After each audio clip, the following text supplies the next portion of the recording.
Eh bien, bonsoir à tous. Bienvenue donc sur le space de ACS, un média qui traite de l'actualité stéphanoise. Je suis ravi d'être avec vous ce soir. Donc, au programme, ce soir, nous aurons donc l'après-match contre Clermont, qui s'est soldé sur une victoire 2 buts à 1 donc chez eux, au terme de cette donc 25e journée. J'aurai ensuite donc une chronique. On aura une superbe chronique à vous faire partager. C'est la deuxième dans l'histoire de ACS. Voilà, en transition avant la deuxième partie. Et puis pour clore le space, donc nous aurons cette deuxième partie, l'avant-match contre Strasbourg, qui se passera donc à domicile à 15h le dimanche. Pour ce soir, donc j'aurai à mes côtés l'ours du Forez. Salut l'ours. Salut à tous. J'aurai la Grénitude avec moi. Salut à toi. Hello la team, hello squad, comment vas-tu? Ça va, merci. J'aurai Anto. Bonsoir tout le monde. J'aurai Snow. Salut tout le monde, salut les gars, à tous les amis stéphanois et tous les amis du football en général. Et puis pour terminer, on aura donc le plaisir et le privilège donc d'accueillir Matt, qui est un supporter strasbourgeois. Salut Matt, comment vas-tu? Bonsoir, ça va et vous? Ça va, ça va. Salut Matt. Nickel. Salut Matt, ça va très bien. Donc ce que je vous propose les amis, donc c'est qu'on commence donc le space. L'après-match contre Clermont qui s'est soldé sur une victoire. On va commencer tout de suite par vos tops et vos flops. Alors, soir, on a l'avantage, c'est qu'on ne soit pas très nombreux. Donc, n'hésitez pas à prendre la parole, en tout cas. Et puis, comme ça, on pourra avoir votre avis. Donc, ce que je vous propose, les gars, c'est qu'on commence tout de suite. Je vais commencer, si vous me le permettez. Et puis, comme ça, on pourra Vas-y. débattre. Bien sûr. Alors, mon top, donc je vais dire un top et un flop. Le flop, pour moi, je vais commencer par le flop quand même. C'est le vent à Clermont-Ferrand, qui a été difficile en première partie, en première mi-temps. C'était très difficile pour les Verts. Et mon top, c'est Mady Camara. Mady Camara qui m'a surpris de par son placement. Et puis parce que pour moi, c'était une personne qui devait progresser, qui devait prouver beaucoup de choses après qu'on lui ait retiré le brassard de capitaine. Et pour moi, il a confirmé avec ce but. Et puis, je le répète, le placement digne d'un attaquant, parce que voilà, c'était un beau but aussi. Donc voilà. Écoute, c'est bien que tu parles de Mady Camara, parce que moi, mon top, c'est l'autre buteur, c'est Timothée Kolodziejczak, qui a marqué d'une très belle tête, qui confirme ses très bonnes prestations depuis le match notamment d'Angers. Et puis mon flop, moi je vais dire quand même, je vais être clair, ça va être pour moi Boudbouz, qui a pas fait son meilleur match, mais qui a quand même essayé des choses. C'est pas non plus le meilleur match de sa vie. Après, je sais pas si vraiment d'autres ont un avis différent du mien. On est prêt à les entendre. Alors moi en top, Bernardoni, avec ses arrêts décisifs. Ensuite Sakho. Et pour sa bosse sur le front ou pas, Bernardoni? Ouais, tu peux. D'accord. Tu peux rajouter ça. Sakho, qui confirme, qui a bien confirmé, qui était une très bonne recrue pour nous. Et le troisième, Tube. Pourquoi Tube? Parce que en piston, c'est pas son poste, mais il joue simple et il respecte les consignes. Et ensuite, en flop, moi j'ai noté Mangala et Boudbouz. Ok. Bah écoute, Ouais, bien sûr. Je peux développer. Je veux bien sur Mangala alors. Mangala. Mangala, je le mets en flop. Alors au départ, j'avais des doutes avant le match sur le duel contre Bayo, et ça s'est confirmé dans le sens où Bayo est beaucoup plus rapide. On sait que Mangala, c'est pas le plus rapide de nos défenseurs. Et en plus du vent favorable en première mi-temps pour Clermont, la rapidité de Bayo a fait la différence. Et ce que je regrette en fait, pourquoi je le mets surtout en flop, c'est que il doit anticiper et prendre 2 mètres de recul en sachant qu'on a le vent contre nous. Et pour un joueur du statut de Mangala, ça m'a déçu dans le sens où il n'a pas pensé à le faire. Voilà pourquoi je le mets en flop. Et Boudbouz, je me justifie aussi, pareil dans le sens où c'est le genre de match avec de l'engagement qui n'est pas fait pour lui. Car on le voyait à chaque ballon qu'il touchait, et il se faisait bouger. Il avait 2 Clermontois à chaque fois sur lui. Physiquement, c'était très compliqué pour lui. Après, je le mets dans le flop parce qu'il fallait en sortir un. Voilà D'accord. pour moi. Ok. Bah écoute, j'embraye. Moi, pour mes tops, clairement, je crois qu'obligatoirement, je suis obligé de dire les joueurs qui ont été décisifs pour nous. Donc dans l'ordre, c'est vrai que le but égalisateur, Camara, en top, forcément. Après, je vais mettre Colo, et puis je vais mettre Tube, parce que la passe décisive, elle est délicieuse. Et puis, il a plutôt bien tenu ce couloir. Et c'est vrai qu'en flop, je rejoins complètement Otto. Mangala, quand au bout de 5 minutes, tu vois que le vent, il est contre toi, que les gars, ils envoient des pétards, ça traverse le terrain, tu recules, tu arrêtes. T'as plus les jambes de 20 ans, tu ne cours plus. Donc stop, on recule tout et on s'adapte. Je vais mettre aussi en flop, je vais mettre Kazri et puis Boudbouz. Je suis désolé, mais pour moi, trop fade. Trop fade et voilà, ils auraient dû faire largement mieux, je pense. Mais bon, on a gagné, je leur en veux pas trop. Ouais, Boudbouz, c'est vrai ça fait 2 matchs là maintenant. Il y avait celui contre Montpellier où c'était en dents de scie déjà. Et puis là, encore une fois, à Clermont, c'est vrai que Boudbouz. Est-ce que ça on l'a coïncide trop pas vu. avec le retour de l'effectif plus fourni et étoffé? En fait, c'est Vas-y la simple. green. En fait, c'est très simple. Alors déjà, je vais rapidement faire le petit top flop. Alors déjà sur les tops, par rapport à ce que j'ai un petit peu entendu, personnellement, je peux pas mettre Bernardoni, c'est pas possible parce que le but, on va dire qu'il y a moyen de faire mieux quand même. C'est pas pour lui le but, perso. C'est pas pour lui. Sur corner, dans tes 6 mètres, tu sors. C'est Surtout Mangala qu'il est qui saute pas. surtout qu'il est Mangala, grand. il a Mais les... on est bien d'accord, j'y Il viens. a les crampons cloués dans la pelouse. On est d'accord, j'y viens dessus, mais C'est à justement. cause du vent. Mais après, voilà, tu te dois de sortir dans tes 6 mètres sur corner, c'est ce qu'on t'apprend en tant que gardien de but. Okay. Alors après, donc voilà, sur mes tops, alors pour l'activité, je vais mettre Kazri. Je sais que je suis totalement contre-courant, mais Kazri, notamment pour son activité, parce qu'il a pas mal couru, il s'est pas mal dépensé. Le corner qui amène le but, c'est lui, notamment. Le match de Camara également, donc par son activité, il récupérait beaucoup de ballons. Le but, qui était la cerise sur le gâteau également. Et en troisième top, effectivement, Tchoub qui a juste été mais monstrueux sur son côté. Il a hyper bien tenu son côté droit et alors que c'est pas du tout sa place. Donc vraiment grand coup de chapeau à lui. Au niveau des flops, donc je vais commencer effectivement par Eliakim Mangala. Même si, c'est pas le premier sur qui j'ai envie de tirer, mais voilà, il est pas totalement il est encore un petit peu à court de forme, on le sent, il a plus 20 ans, on le voit, mais justement il a d'autres qualités, il va falloir qu'il joue avec, et donc notamment sur le corner il se fait totalement manger, et il y a aussi les divers duels qu'il y a eu avec Bayo qui ont été très compliqués pour et c'était que Clermont, effectivement, donc dès que ça ira un peu plus vite, j'ai peur pour Mangala. En deuxième flop, alors personnellement, je vais mettre un entrant qui s'appelle donc Denis Bouanga, qui a strictement rien réussi sur le terrain. Tous les ballons qu'on lui a donnés ont été perdus. Ça a été un festival de mauvais contrôles, de mauvaises passes, de mauvaises décisions. Même ses courses n'étaient pas si tranchantes que ça. Donc personnellement, il va falloir faire quelque chose avec le cas de Denis Bouanga. Et Je complète la grille, excuse-moi, sur Bouanga. Donc aussi, il a rien réussi. Et surtout, j'ai l'impression qu'il manquait beaucoup d'envie. Il avait zéro envie.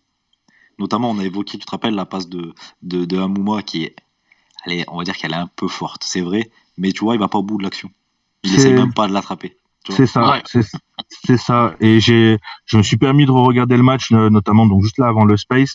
Et effectivement, on voit bien que il tente sur les 2 premiers mètres en fait le sprint et puis tu vois qu'il lâche en fait. Donc voilà. Et puis il y a des comportements, enfin sur les inside quand tu regardes et tout machin. Enfin bon, tu vois qu'il y a 2 3 trucs qui vont pas. Et donc pour terminer mon flop, enfin mes flops, personnellement je m'arrêterai à 2 parce que je ne sors pas de 3e flop. Je veux juste donner une mention spéciale, par contre, encore une fois, à Roma Amouma. Ça, c'est voilà, totalement hors top et flop. C'est juste une mention pour son entrée en jeu.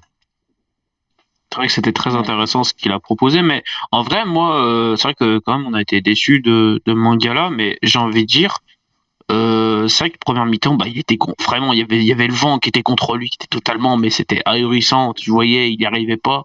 Face à Bayo, il s'est fait rapidement prendre de vitesse. Bon, heureusement, Bayo a croqué, ou surtout parce qu'il y avait un grand Bernardoni aussi. Mais quand même, la deuxième mi-temps, je vais quand même lui dire qu'il y avait du mieux. Quand on a tout de suite mis, on va dire, un peu plus le pied sur le ballon, qu'on a changé un peu de tactique, ça allait quand même bien mieux. Je trouvais que Ouais, mais tu vois, Mangala, tu le recrutes, s'il faut 45 minutes de chauffe pour qu'il soit à peu près bon sur une deuxième mi-temps, bon, ça fait court, quoi. Alors ça attention, va- il y a, ça va venir. y a pas que le duel face à Bayo. Hein. Oui, Il y a au niveau de ses relances où oui, complètement. il a pas été bon. Après, Dans son placement, il a pas été bon. Ça peut se comprendre. C'était pas un adversaire, brillant. un attaquant fait pour lui. Et ça, encore une fois, ça j'avais peur de ça et ça s'est confirmé. Mais on y viendra après pour l'avant-match. Après, je sais pas Il a- la il a consigne, des- parce que tu vois, on a 3 il a- centraux. Je sais pas quelle est la consigne sur Mangala. Est-ce que Mangala, il doit jouer stopper et c'était ses consignes d'aller sur l'attaquant et d'aller le marquer à la culotte? C'est vrai qu'on n'a pas senti que Nadé et Sako, ils revenaient dans l'axe, venir un peu sécuriser Mangala pour venir un peu. Donc c'était en 1-1. Mangala, oui, là, T'avais- clairement. En Alors, fait, si. t'avais 2 joueurs sur du marquage individuel. Concrètement, tu avais Mangala qui était un marquage individuel sur Bayo et tu avais Camara qui était un marquage individuel sur À Gastien. gauche, Gastien sur Berthomier, non? ou sur non sur si c'est Gastien le meneur de jeu. ouais, c'est Il est Gastien. plus dans l'axe. C'est- Hein. Si, Ouais, ouais, Gastien, c'est ça, c'est Gastien. Ce qui à c'est limite Nadé à des moments défensivement, les à, amis. à- Nadé à des moments tu voyais défensivement. Camara jouer en 10 en fait, alors qu'en fait il jouait pas en 10, c'est simplement qu'il montait sur Gastien pour éviter les ouais, ressorties Gastien, de balle. il était plus 8. Oui, c'est Non, ça, c'est ce que il est plus c'est dans le cœur du jeu.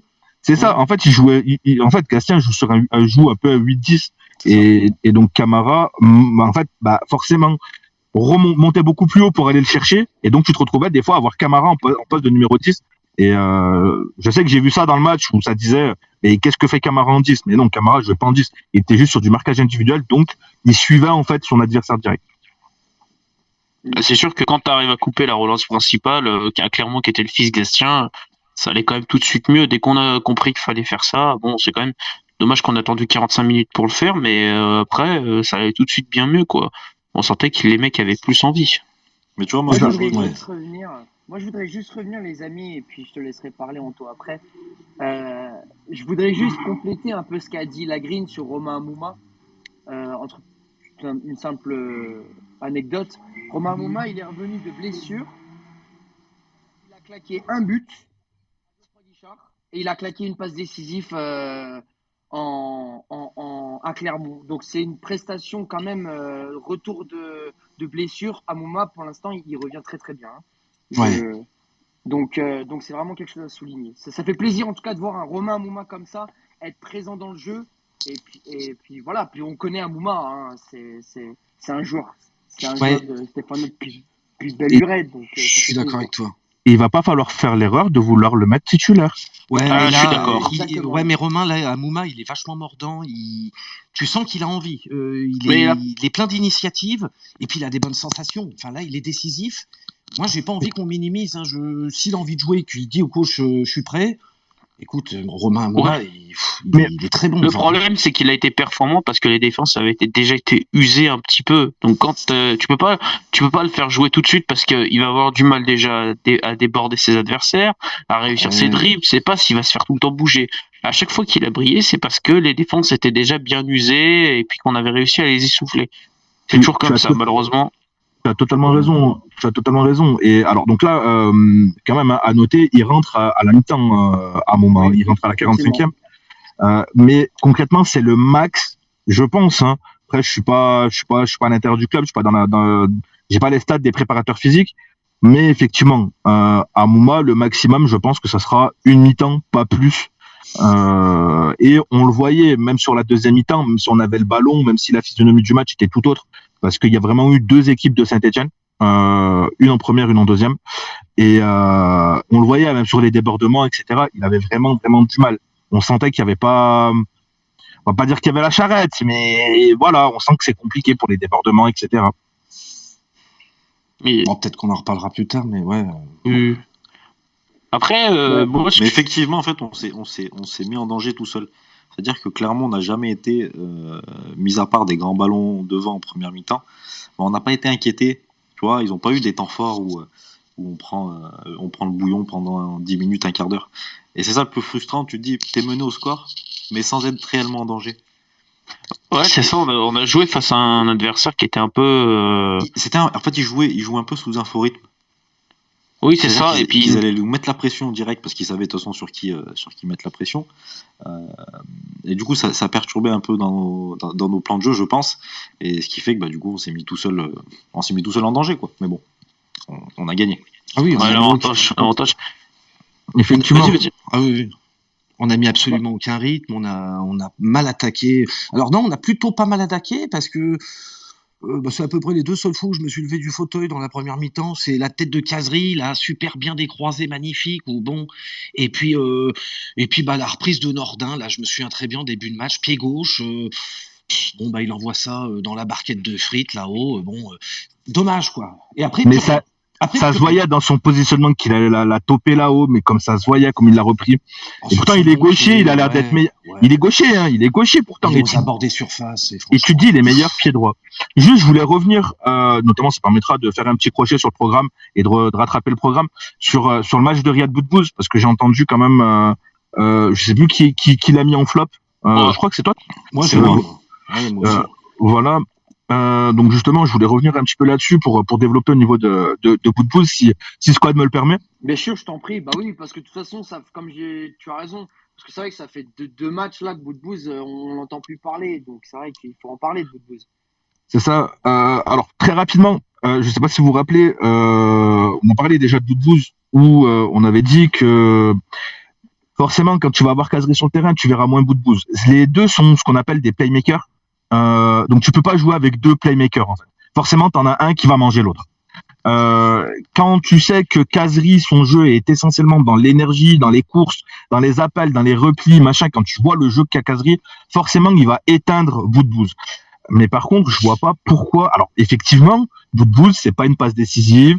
Mais dans le jeu, sur le décalage pour Tube, je vous rappelle le but de Camara. Le but de Camara, c'est Kolo qui récupère, Amouma qui oublie le ballon, qui donne à Boudbouz qui ouvre magnifiquement sur Tube, Casery qui dédouble pour Tube et Tube qui donne premier poteau pour Camara.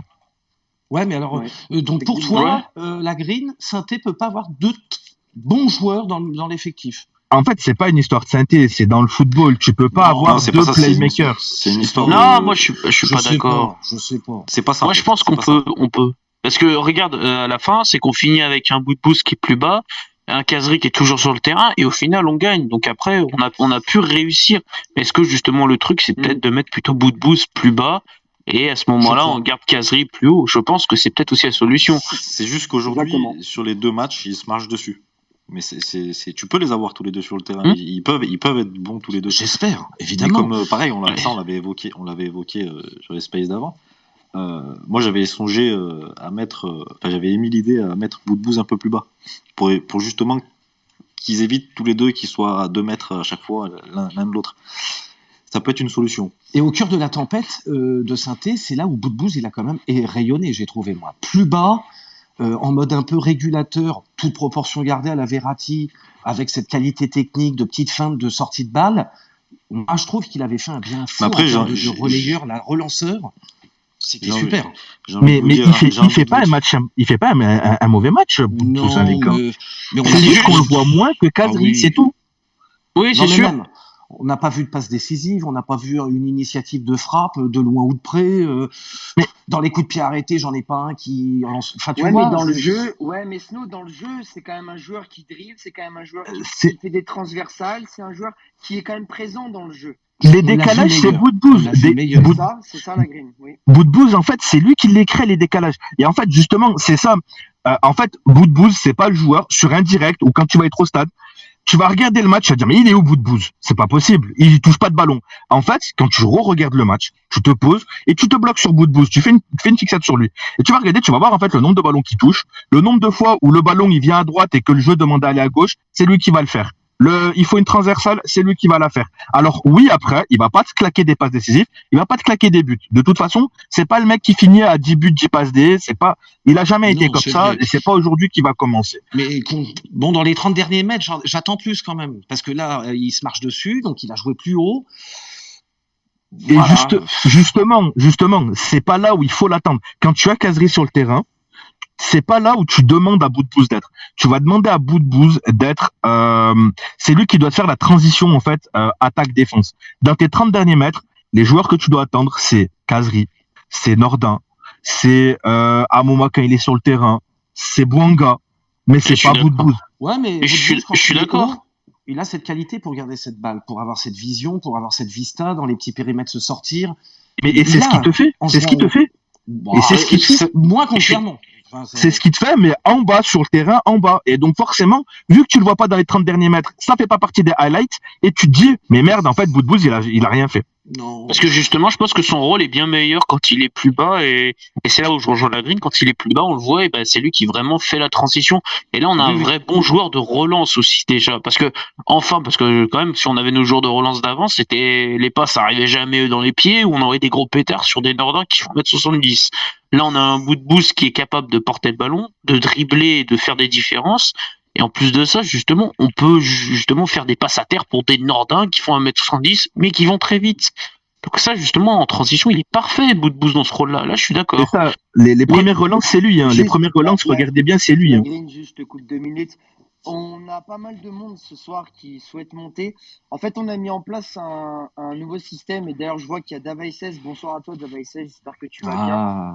Ah, On a salut, mis salut. un nouveau système en place ce soir, en fait. C'est que on a essayé de réduire le nombre d'intervenants, tout simplement pour qu'il y ait un flux dans les débats, pour que ça fasse pas de monologue.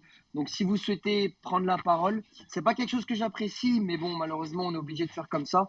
Et je le fais à contre-cœur. Venez nous dire ce que vous faudra- en pensez de tout ça. Voilà, c'est soit vous nous le dites avec le hashtag donc SpaceACS, soit vous nous envoyez un message privé, ou soit vous demandez tout simplement la main. Et comme ça, la régie, elle pourra soit vous faire monter, et puis voilà. Sachez que je suis sur le hashtag, donc n'hésitez pas à mettre des mots, des choses comme ça. Parfait. Je peux relier vos messages, il n'y a pas de problème pour ça. Moi, j'aimerais bien quand même qu'on parle. On a parlé de Boudbouz parce que dans son terrain, mais est-ce qu'on peut parler quand même de nos deux buteurs et surtout des joueurs les plus détestés par une bonne partie de la communauté Oui. stéphanoise, nos deux buteurs inattendus de dimanche, Kolo Djezak et Camara. Moi, je veux juste dire sur Kolo, je l'ai beaucoup défendu ce joueur. Alors certes, des fois, il a fait des choses qui pour moi, ouais, il a fait des conneries, ça c'est sûr. On en fait tous des conneries, on en a fait même des très grosses. Mais aujourd'hui, Kolo va bien mieux et en piston gauche, je pense que c'est la meilleure solution qu'on ait. Et il a été récompensé d'un très bon but encore une fois. Des performances qui sont à noter et surtout à mettre à son crédit. Voilà. Je te rejoins, l'ours. Moi, je l'ai toujours défendu, Colo, dans le sens où on lui a donné un rôle qui n'est pas le sien. Et aujourd'hui, il prouve que quand il a moins de responsabilités, eh ben, il est beaucoup plus fort, ce monsieur. Et en tout cas, je suis très content pour lui. Et piston gauche, ça lui va comme un gant, comme on dit. Bon, après, messieurs, on n'oublie pas quand même le penalty du derby. Hein. Enfin, bon, il n'y a pas très très longtemps, on n'était pas si dithyrambique que ça. Donc c'est bien, parce que moi je l'ai noté dans mes tops, hein, je vous rassure tout de suite. Parce qu'il est décisif, c'est vrai. Il marque son but. Et puis à gauche, il fait un bon match. Ouais, prestation défensive plus solide. Donc déjà, t'es plus sympa avec lui, déjà, hein, forcément. Et puis ce but, ben oui, c'est aussi la beauté du foot, quoi. C'est-à-dire que tu peux très vite passer de l'ombre à la lumière, quoi. Hein. Bon. Mais Tu vois, c'est bien. il J'espère que ça va le respecte les consignes. rebooster. J'espère que dans sa tête, ça va lui faire du bien. Tu vois, que ça va le nettoyer un peu. Et après, Colo, c'est vrai que bon, à gauche, il s'est centré. Techniquement, c'est bon, voilà. C'est ce que Mais je en pense. fait, moi, les amis, ce qui me fait le plus plaisir dans ces situations-là, c'est qu'effectivement, comme l'a dit l'ours, on les a critiqués. Euh, on s'en souvient avec par Ah rapport bah à oui. Madi Camara qui avait le brassard quand même, brassard capitaine, ce qui était quelque chose d'assez fort sur ses épaules. Et Kolo Djedja qu'on a critiqué pour ses manchettes, pour les mains, pour les fautes qu'il commettait.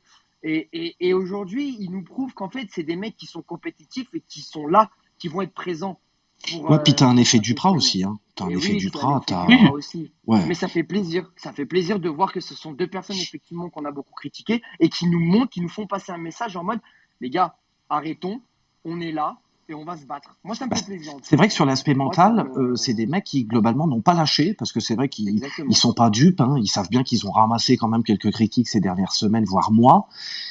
C'est des joueurs concernés qui, voilà, on sent qu'ils y vont pas reculons, que la situation du club, ça les préoccupe. Clermont, c'est le bel exemple, quoi. Voilà, c'est Camara, Colo, Tube. Bon, Puis bah, c'est des beaux buts, c'est hein. C'est des beaux c'est des buts, hein. ah oui, puis ouais, on voit que c'est ouais. des soldats quoi. C'est Franchement, des mecs sur qui tu peux aller à la guerre quoi. Et puis, ouais, et puis le contexte, une fois de plus, quoi. C'est-à-dire qu'on est mené, la tête dans le sac, on revient in extremis, on repasse devant. Ça en dit long. Il y a quand même un truc, quoi. Voilà, dans le mental, c'est quand même à souligner, je trouve. Et puis je pense aussi c'est peut-être même les deux jours à mettre en avant dans le terme de mental parce que les mecs en ont pris quand même plein la gueule. Camara notamment parce que tout le monde C'est clair. j'entendais beaucoup. Alors Camara c'est je pense que autant Colo il en a pris plein et là il va quand même bien mieux. Autant Camara tout le monde disait ouais de toute façon Camara vu qu'il est titulaire on va perdre machin. Et ben regardez là il nous prouve que on peut gagner avec Camara parce que c'est des mecs qu'on peut compter. On a des soldats avec ce genre de joueurs là. La mentalité, elle est totalement, c'est ce qui, je pense, colle le plus Camara et Colo, c'est des joueurs qui collent le plus avec Saint-Etienne. C'est des mouilleurs de maillot sans Exactement. problème. Et je pense que Exactement. Duprat, en termes de pédagogie, il est plutôt fin, il est plutôt bon, et il doit savoir motiver ses troupes, je pense. Mais encore Ah, une fois, Camara pour ce genre de match, c'est le milieu de terrain parfait. Avec de l'engagement, de l'impact, tu vois. Toutes les conditions étaient réunies pour mettre en valeur son jeu. Oui, Parce que c'est vrai. c'est pas avec Camara que tu vas pouvoir construire des choses. Ça, on le sait tous. Mais des matchs comme ça, c'est fait pour lui. Il a besoin d'être dans la bataille. Où, justement, ça efface en fait toutes ses lacunes techniques. Et c'est ça qui est bien avec lui. Alors, Mais juste, tu vois, vas-y. encore une fois, excuse-moi, je te coupe, mais du coup, comme on a beaucoup de demandes, ce qu'on va faire, et ça fera plaisir à tout le monde et ça me fera aussi plaisir, c'est que les personnes qui souhaitent monter, on va vous faire monter. Vous allez poser votre question et puis on vous fera redescendre juste après. Comme ça, au moins, ça vous permet de parler. Et puis, je pense que ça vous va, les gars? oui, ça me va Carrément. très bien. Oh, Juste, let's go. est-ce que je me permets, Scott, parce que j'ai des petits messages sur le hashtag qui sont assez sympas, notamment Golden Pigeon qui m'a mis. Alors Colo, je fais partie de ceux qui lui crachent dessus, à raison, à tort, mais c'est vrai qu'il a l'air mieux mentalement depuis l'arrivée de Duprat. Franchement, chapeau à lui. Au passage, le premier but part d'une récupération de Colo. Donc déjà, oui, effectivement. Il y a même GA92 SSE qui nous dit rien à voir avec le débat de ce soir. Mesako a perdu quelqu'un. Ah bah oui, c'est sûr. Bon bah oui, c'est vrai peut-être toutes nos condoléances à la maman de Bakary. Ouais. Il faut peut-être en parler ça aussi. C'est toutes nos condoléances à la famille de Bakary Sako qui a perdu sa maman. Oui, effectivement. On n'en a pas entendu trop parler, mais c'est vrai qu'il faut en parler quand même. C'est clair. Voilà, c'est le petit tour du hashtag, les mots un peu, Bah, les mots pour du Colo, hashtag. oui, pour Colo. Et puis, bon, là, si on a Davaises qui vient de monter, on va en profiter. Ah, Davaises, bonsoir, comment vas-tu? Salut Vincent. Salut. salut Vincent. Salut. T'es un peu loin, je crois. Ouais, t'es un peu loin Pardon. du Est-ce téléphone, que ça va mieux? Vincent. Beaucoup. Ça Ça va va mieux. mieux. Oui. J'ai pas Salut à particulièrement toi. une question, c'est juste que ça fait plaisir d'entendre vos voix un peu joyeuses et moins moroses que les semaines précédentes. Ah bah ça oui. C'est Ça contagieux. ça fait plaisir à Ah entendre oui. et c'est mérité aussi parce que après toutes ces semaines de galère pourries, on se rend compte que finalement, après 3 matchs, il n'y a rien de perdu, tout est relancé et toutes les cartes sont rebattues finalement. Tout à fait. Oui. Carrément. Ah, tout à fait. Mais ça, ouais. C'est beau le foot. Bah, en tout cas, nous, ça nous fait plaisir que tu sois avec nous dans ce space. Merci. Ah oui, on est très content de C'est gentil. t'avoir. Invité Non, de marque. Non. Mais oui, effectivement, Non, pas ça de fait marque. du bien, oui. Je dirais pas ça. Après, moi, j'ai juste envie de vous dire une chose, les amis. C'est maintenant que ça commence. Exactement, la green. C'est ok, il y a 3 victoires. Ok, c'est le feu, ça fait plaisir. En plus, voilà, c'est des matchs. Alors, je vais pas dire qu'ils sont aboutis, mais les scénarios font plaisir, ça fait vibrer, etc.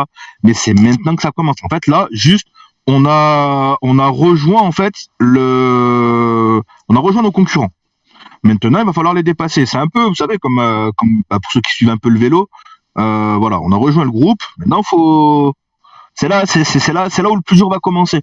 Donc, C'est là où il faut placer l'attaque en fait. voilà, En gros, là, il y a 0-0.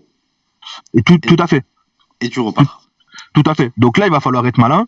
Il va pas falloir non plus, j'ai envie de dire, lancer le sprint final trop tôt. Vaut mieux rester, j'ai envie de dire, vivoter un petit peu à l'intérieur de ce groupe-là et vraiment sur les derniers matchs mettre le paquet, dépasser tout le monde, plutôt que d'aller t'essouffler maintenant et de te flinguer et d'aller enchaîner trois défaites ou 3 résultats négatifs en fin de saison qui vont te tuer. Donc voilà, juste je voulais un petit peu parce que voilà, il y a beaucoup de hype, c'est normal, c'est synthé, mais voilà, je voulais ça. Rapidement sur Colo aussi, alors je suis Non, pas un très on va répondre au tweet, effectivement. On va répondre au tweet, au hashtag. Vas-y, la green. Justement, donc concernant Colo, alors beaucoup lui tombent dessus, à raison, à tort. Alors notamment, je crois que c'est Snow qui parlait du penalty lors du derby. Entre autres. Effectivement, ça faisait un moment qu'il n'avait pas fait de boulettes. Faut voir les défenses qu'il a pu avoir autour de lui sur les différents matchs où justement on le trouvait totalement à la rue. Personnellement, moi je me rappelle de Colo, quand il y avait de vrais défenseurs avec lui, il était loin d'être mauvais. Alors après, encore une fois, voilà. Est-ce qu'on n'a pas voulu donner à Kolo Jezak un rôle qui n'est pas le sien, c'est-à-dire un rôle de leader, un rôle de meneur, un rôle de, je vais pas dire de star, mais voilà, en gros, c'est notre défenseur, il a l'expérience, il a machin, alors que j'ai pas du tout l'impression que ça fasse partie de son ADN à ce monsieur. Donc voilà. Donc maintenant, quand tu le mets avec justement des Mangala qui va, voilà, la lumière, c'est lui qui la prend. Donc c'est aussi son importance, elle est là en fait à Mangala. C'est la lumière, la pression, tout ça là, c'est pour lui. C'est lui qui la prend et après il la rediffuse en fait sur les autres éléments. C'est ce qui fait qu'on voit un AD bon. C'est pour ça qu'on revoit Colo moins dégueulasse. Puis bon, t'as pas la même pression quand tu joues sur un côté que quand tu joues dans l'axe. Aussi. Puis ils ont plus d'automatisme aussi. Donc, après, ce qu'il faut que les gens comprennent, après je suis pas là pour donner des leçons, mais ça veut pas dire qu'un joueur a gagné des Ligues Europa, a joué dans des grands clubs, est trentenaire, que c'est un leader dans l'âme ou un meneur d'hommes. Et tu as tout à fait raison. Un leader, c'est dans l'esprit. Ça forge un peu. Oui, ça forge, mais c'est pas. Si t'as pas le truc dès le début, tu peux pas être leader. Il l'a jamais été dans ces clubs. Même à Nice, il l'a jamais été. Parce que si tu joues ce rôle de meneur sur le terrain alors que tu ne l'es pas, forcément ça va impacter sur ton jeu et forcément tu vas faire des conneries. Oui, mais enfin, quand tu gagnes une Ligue d'Europa, tu as forcément un peu de caractère, un peu de bouteille. Mais il était de son côté, encore une fois. Il était pas dans l'axe. Mais bon. Et puis, quel est le rôle qu'il a à chaque fois? Oui, j'entends ton argumentaire, Snow, quand tu dis, oui, il a côtoyé de gros vestiaires, etc. Oui, tu as totalement raison. Tu as totalement raison là-dessus. Qu'est-ce que tu veux de mieux comme expérience, toi? Sauf que concrètement, dans ces gros vestiaires, quel était son rôle? C'était simplement un joueur de complément, un joueur qui joue en plus.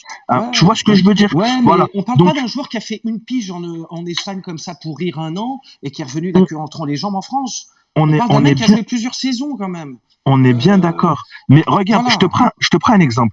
Prends un mec comme Divock Origi qui a gagné une Ligue des Champions avec Liverpool. Tu penses vraiment que ce mec-là, parce qu'il a été à Liverpool, une Ligue des Champions, machin, est-ce que ce mec-là va réellement être un leader? Non. Donc c'est pas parce que tu gagnes un titre, c'est pas parce que tu as des lignes à ton palmarès. Oui, ça te fait un CV, mais derrière c'est pas parce que tu as un CV et de belles lignes sur ton CV que ça fait forcément de toi un bon leader ou un leader tout court. Mais Origi, il peut signer dans n'importe quel club avec son palmarès et d'où il vient, dans n'importe quel club moyen. Naturellement, son leadership, il aura pas besoin de montrer son caractère ou quoi. Enfin, lui, c'est sur le terrain, sa carrière qui fait. Après, Voilà. Mais c'est après vrai ce que tu veux dire. Snow, le truc, c'est que Colo n'est pas forcément un leader sur un terrain, c'est plus un leader de vestiaire. Ce qui est, on peut avoir au foot, il y a des gens qui sont leaders de vestiaire et leaders sur le terrain parce qu'ils ont vraiment le gros caractère. C'est souvent Mais lié, hein, quand même. Hein. oui, c'est souvent lié. Mais des fois, t'as des joueurs qui sont plus faits pour le vestiaire, qui sont plus des papas, on va dire, dans le vestiaire. Et Colo en est tout à fait un. C'est plus un mec de vestiaire. C'est comme C'est ça le va- bon copain, c'est le bon ouais, copain Colo. exactement. Tu vois. C'est le bon copain, Euh, bon mais papa, un truc comme ça, voilà. regarde, et justement, ça fera la transition sur Mangala parce que je sais que Squad veut parler de Mangala. Euh, J'adore ça. regarde de quoi? J'adore ce mec. Regarde le comportement qu'a Mangala depuis qu'il est arrivé au club et regarde Colo depuis qu'il est chez nous. D'accord? Pourtant, si tu regardes bien, Mangala, ça fait 1 mois qu'il est chez nous. Colo, ça fait 2 ans et demi, si mes calculs sont bons. Regarde comment Mangala en impose. Regarde comment Mangala prend toute la lumière, la renvoie. Comment, tu vois, même dans ses déclarations, même dans ses discours, même en conférence de Oui. presse. Tu vois, voilà, ça Oui. c'est quelqu'un qui a de l'expérience. Ça c'est quelqu'un qui est, ça c'est un leader. Et Est-ce d'être que son leader, transfert aussi, ça n'a pas aussi élevé aussi le truc? Il est arrivé dans une période super creuse. On va pas se mentir, quand Mangala il a dit synthé, ça m'intéresse, on a sauté de joie. Est-ce qu'il n'y a pas aussi cette ambiance transfert qui fait qu'aujourd'hui on dit Sat Mangala? Bon, bah regarde bien Moi, je trouve. sa communication, et même ce qu'on appelle le body language. Regarde, donc c'est-à-dire que ça soit lors des échauffements, que ça soit aux entraînements, que ça soit en conf de presse, que ça soit en match, tu vois que Colo, il est là, il fait son taf.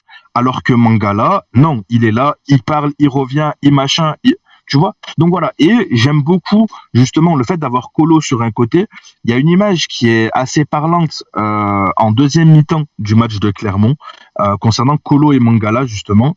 Donc Duprat est en train de un petit peu chambouler son effectif. C'est le moment où ça passe. C'est une espèce de 4-3-3 un peu hybride, un 4-4-2 excusez-moi, un peu hybride au moment de l'entrée d'Adil Aouchiche. Qu'est-ce que fait Duprat? Duprat appelle Colo qui joue à ce moment-là sur son côté. Donc, il donne les consignes à Colo. Colo redonne la consigne à Mangala qui, Mangala, la donne à l'ensemble de sa défense et à ses milieux de terrain pour qu'en fait, l'ensemble de l'effectif en fait, entende le discours du coach. Voilà l'utilité d'un Colo. Tu vois, c'est un numéro 2, c'est pas un numéro 1. Tu vois, Exactement.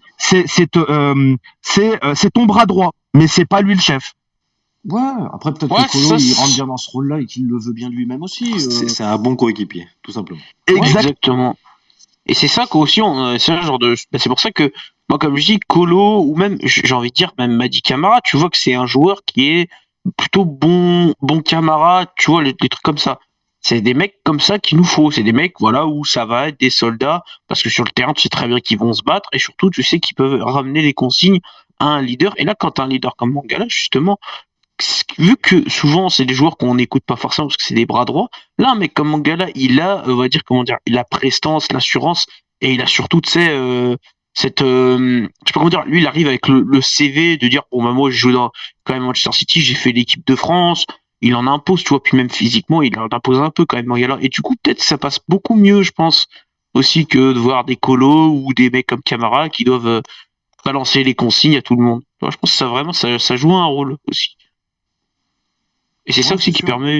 qui permet une bonne Ouais. une bien meilleure compréhension des consignes. Effectivement.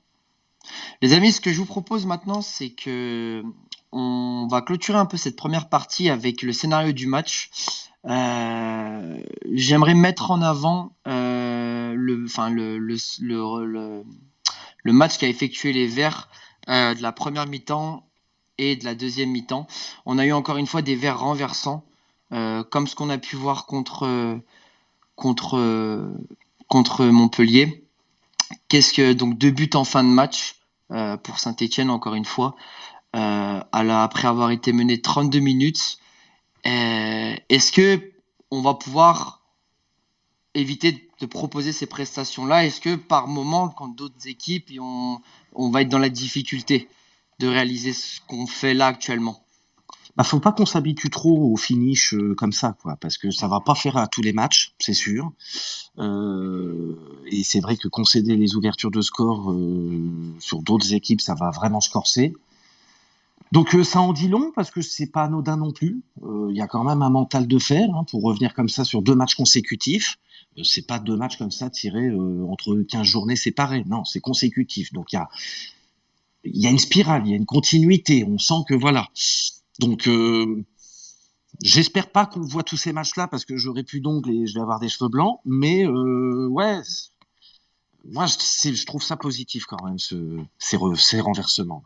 Ouais, et puis c'est un peu le témoin, on va dire, d'une renaissance et même d'un bien mieux, parce que avant ce genre de match, bah, généralement, même quand on prenait une ouverture du score, généralement, deuxième mi-temps, on prenait le deuxième. Et on le prenait contre le cours du jeu. Là, tu vois que tout de suite, les mecs sont appliqués et t'as limite l'impression que la deuxième mi-temps, généralement, première mi-temps, bon, on a un peu du mal, et même si des fois on est bien, ou comme Montpellier, il y a eu des choses où c'était bien en première mi-temps, mais la deuxième mi-temps, j'ai l'impression qu'on les maîtrise 3 fois mieux. Même quand on est mené au score, justement, c'est là où on se dit, les mecs, on met 3 fois plus de rigueur dans notre engagement, dans notre manière de jouer. Et là, je pense qu'il y a quand même une chose. Alors, c'est sûr, comme l'a dit Snow, faut pas s'habituer à jouer que 45 minutes. Un match, c'est 90. Et il y a des équipes, si on prend déjà le premier but, ça va être compliqué. Je pense à des équipes comme Rennes ou Paris. Si on prend déjà le premier but, ça va être dur. Strasbourg. Et c'est surtout, Oui, même Strasbourg. c'est surtout que avant on marquait pas. On était incapable de marquer des buts. Mais c'est ça. En fait, avant de jeter un très gros pavé dans la mare, il y a juste Adri qui vient de monter. Donc je pense qu'il a une question à nous poser. Vas-y, Adri. Bonsoir à tous, j'espère que vous m'entendez bien. On t'entend très bien, Adri. Salut, je suis à toi. Alors, j'ai pas forcément de questions qui viennent en tête. Je réfléchis par rapport à Colo. Est-ce que vous pensez qu'à ce poste de piston gauche, il est en train de revivre ou pas? Est-ce que vous pensez vous pensez qu'il va performer comme là jusqu'à la fin de saison, ou si ça va rester comme ça sur 2 matchs, puis après ça va revenir le Colo qu'on connaît, quoi? Bah déjà, il te plaît, toi, à gauche, en piston? Bah, je trouve que il revit, ouais, à ce poste-là. Je trouve qu'il est bien meilleur.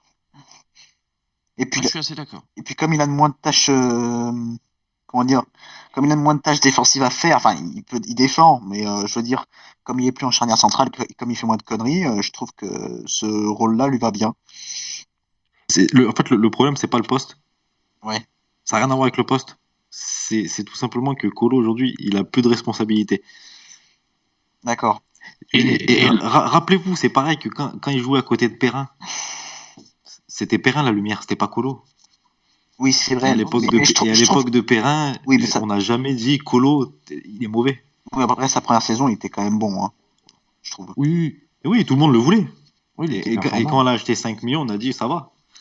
Et 2 mois après, on a dit bah non, du coup 5 millions, on s'est fait avoir. Non, mais à gauche, il a moins de contraintes défensives. Ses erreurs se payent déjà tout de suite moins cash. Voilà. Et ouais, tu défends pas pareil. T'as 3 centraux derrière toi, donc t'as pas la même sécurité. Et Colo, je rejoins Adri, il a aussi une qualité de centre. C'est vrai que sur ce côté-là, en piston gauche, c'est quelqu'un qui techniquement est pas trop maladroit, quoi. Il s'est à peu près centré dans la zone de vérité, quoi. Ouais, puis surtout, il sait varier ses centres. C'est ça qui est déjà agréable, c'est qu'on a un mec qui est capable de varier. Parce que souvent, on envoie des grandes mines. Là, quand tu le vois jouer, il essaie de changer. Il essaie à terre des fois quand il peut. Mais tu généralement, crois que ça il fait vient d'où ces centres? Mais ça vient de son expérience européenne, de ses joueurs, de ses entraînements, qui l'a côtoyé. Non, il était bon là-dessus quand il était à Lyon Yanis déjà. Oui, enfin. Mais ça vient pas. C'était les prémices.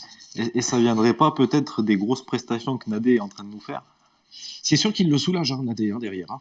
Les gars, ce que vous dites, c'est super intéressant. Moi, je veux juste savoir, pour continuer un peu le débat tranquillement, Adri, est-ce qu'il est toujours là? Ça y est, il est reparti. Il est reparti. Ok, donc on va continuer le justement, débat sur la SS du coup. Si tu me permets de rattraper un petit peu, de reprendre le fil rouge, de l'émission. Donc justement, donc comme je disais, voilà, je parlais d'un pavé dans la mare. Concrètement, par rapport à tous ces renversements de situation, etc., je veux dire une chose qui va peut-être paraître énorme au premier abord.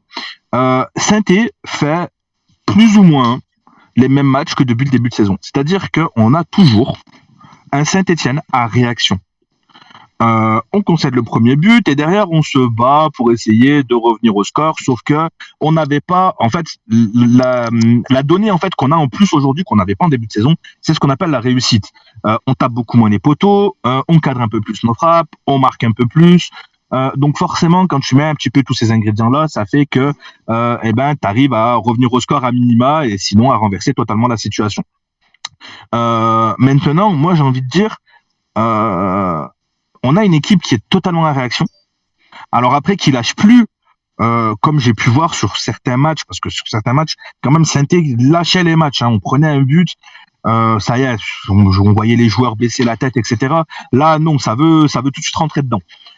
Mais quand même, on a une équipe qui est totalement en réaction et attention.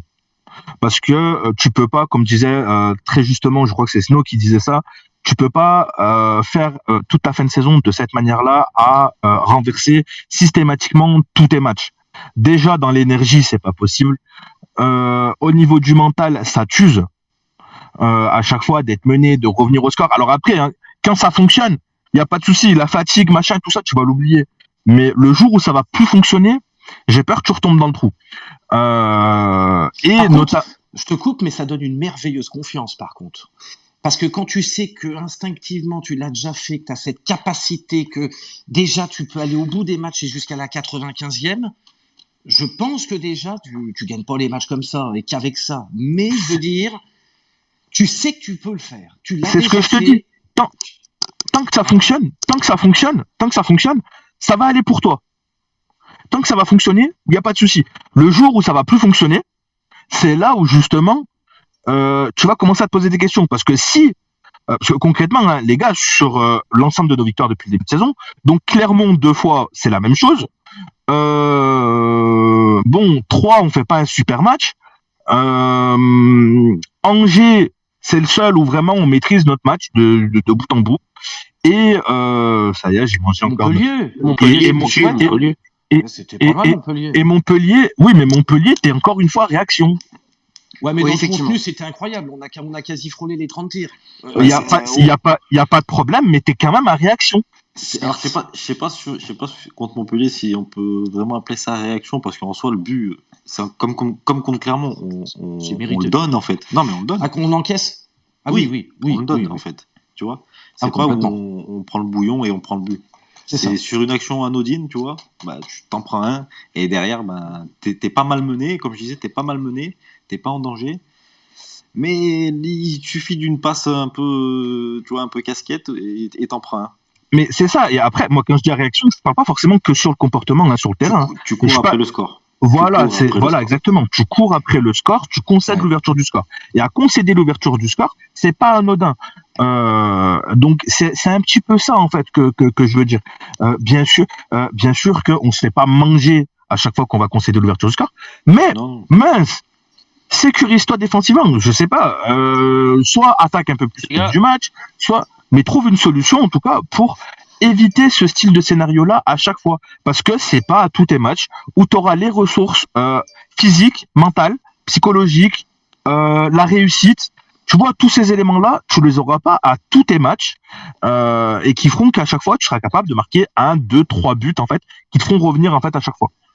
Je suis d'accord, la green, c'est super. En tout cas, merci les gars pour cet après-match de Clermont. On va passer du coup la main à l'ami Snowgis pour son petit carnet d'humeur. Snow, la parole est à toi.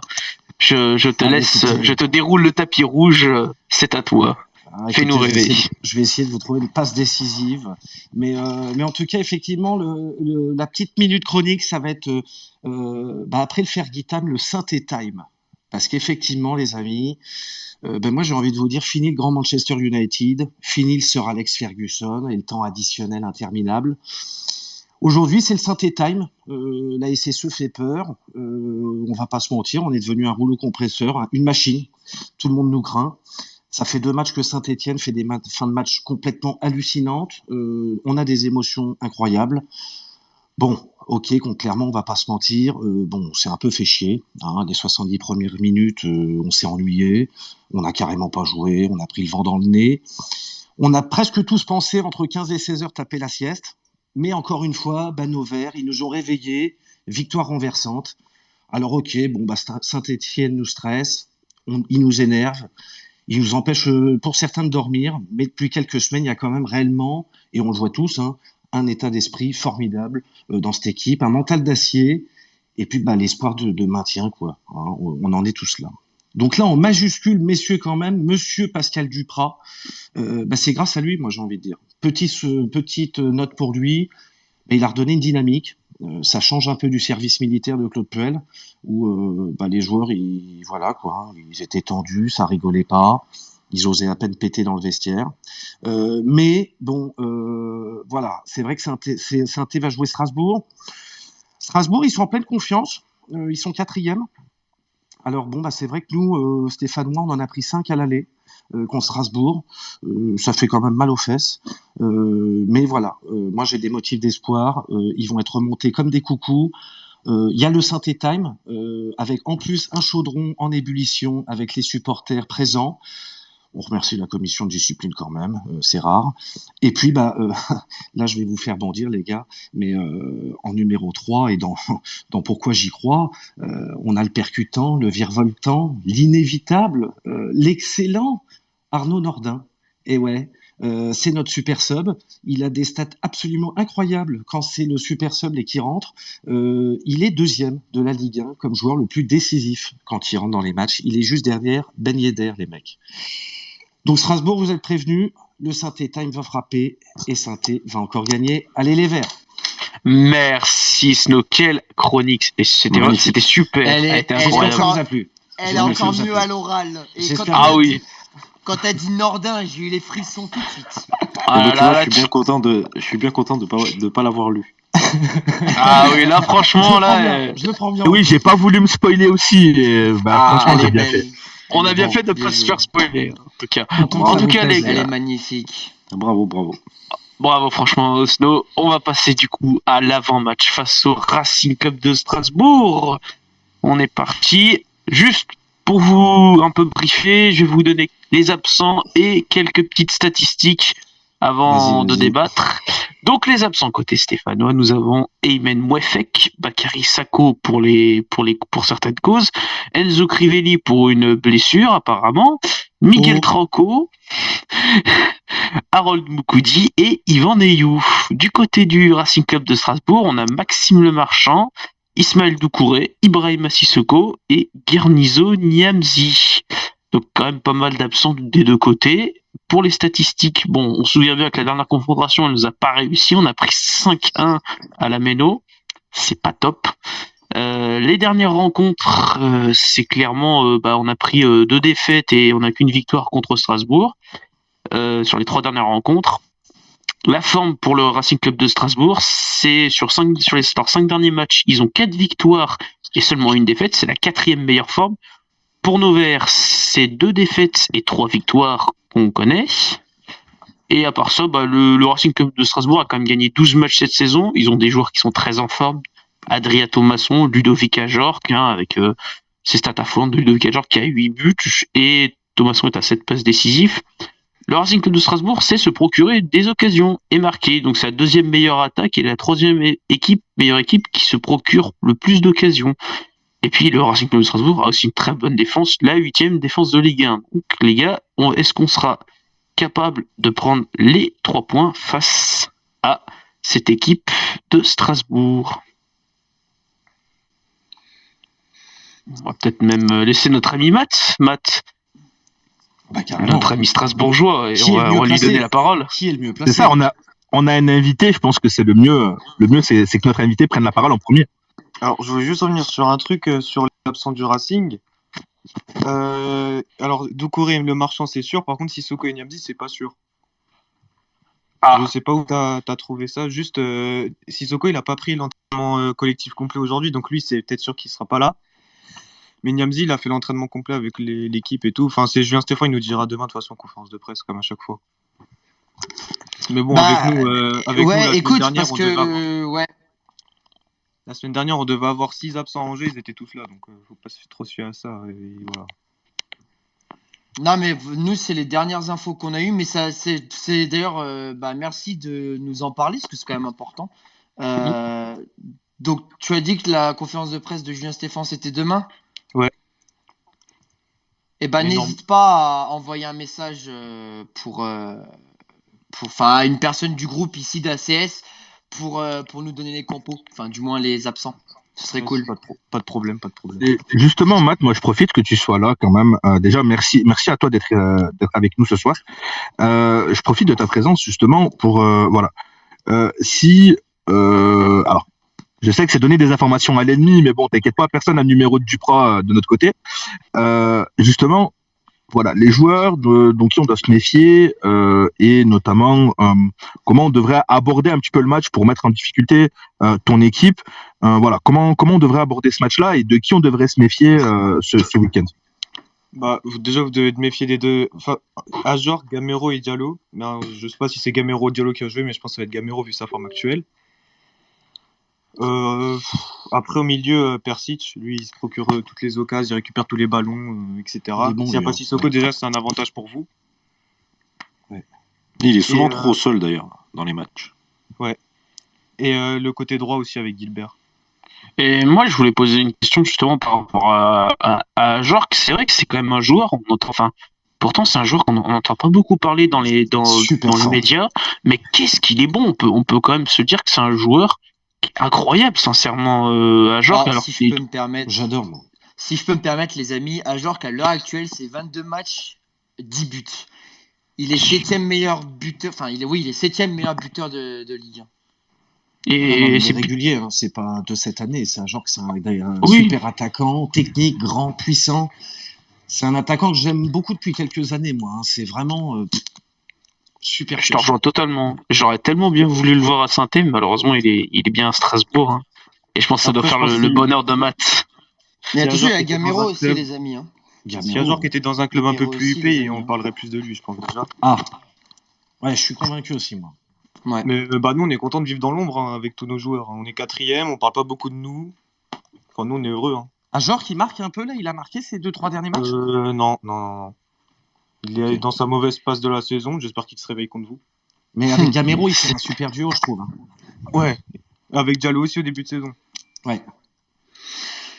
Bah là, encore une fois, c'est 19 buts hein, les deux attaquants. Hein. Ouais, et tu rajoutes Diallo qui en a 8 en Ligue 1. Ouais. Et justement, Max, donc au niveau du jeu, donc tu as vu que là, pour l'instant, on arrive à enchaîner de bons résultats, notamment grâce à une défense à 5, 2 attaquants devant. Donc en règle générale, on joue avec Kazri et un deuxième attaquant. Donc on a alterné. Hein. Il y a eu Bouz qui a joué deuxième attaquant, ça n'a pas été très concluant. Il y a eu Nordin, il y a eu Bouanga aussi à un moment donné. En fin de match, c'est plutôt Amouma. Mais voilà, toujours est-il, on joue à 5 derrière. Comment on devrait faire pour bloquer ton équipe? Comment on devrait s'y prendre justement? Et comment vous voyez le match? Comment vous pensez que vous allez aborder ce match-là pour justement nous faire mal? Bah, nous, je pense déjà Stéphane il va aborder le match comme un match où vous allez jouer vers la défense, je pense. Vous allez plus être à reculons comme la tactique du Duprat. En bloc bas, ouais, un peu bas, les blocs bas. Après, nous, ça nous dérange pas. Juste le problème avec nous, c'est que on n'arrive pas à développer notre jeu contre une équipe qui joue pas en face. Ouais. C'est quand en fait elle nous par exemple, on avait joué contre Reims. Reims, ils avaient ouvert le score et derrière, ils avaient bétonné derrière. On n'arrivait pas à faire notre jeu, etc. C'était impossible contre une équipe qui joue le bus. À Geoffroy Guichard, vous allez jouer à 2 en pointe? Comme d'hab, ouais. Ah oui, Strasbourg, il change jamais de système. Enfin, ouais, dis-moi si je me trompe. Hein. Si, on avait fait un 4-4-2 en début de saison et après on est passé en 5-3-2 direct. Ouais, mais t'es toujours à 2 pointes. Ouais, exact. Ok. Parce que Ajor il sait pas jouer tout seul. C'est en gros ailleurs qui monopolise un peu les centraux et qui libère la place de Gamero. En tout cas, Nadé Ajor, que ça promet. Je pense que ça va être Mangala, ouais. Mangala Ajor, ça va être un très beau duel. Hein. Ah, mais Ajor qui va peut-être presque un peu plus vite que Mangala quand même. Hein. Oui, sûrement, oui. Matt, moi je voulais poser une question parce que c'est quoi pour toi les dangers principaux qui vont venir de Saint-Étienne, de notre équipe? Toi, c'est Les quoi, on va dire? contre-attaques. Les contre-attaques rapides si vous faites jouer Nordin, etc. Après, si. Alors, je sais pas, je me rappelle plus du tout de la vitesse de Boudbouz. Mais s'il est rapide ou pas, mais on a beaucoup de mal sur les contres, en fait, nous. On se prend beaucoup de buts sur les contres. Et ouais, vu que vous jouez relativement haut quand même, vous êtes une équipe, vous aimez jouer haut. Hein. Ouais, il y a toujours un défenseur qui. C'est toujours Niamzi ou Djikou qui va vers l'avant, et du coup, à des moments, on est deux derrière.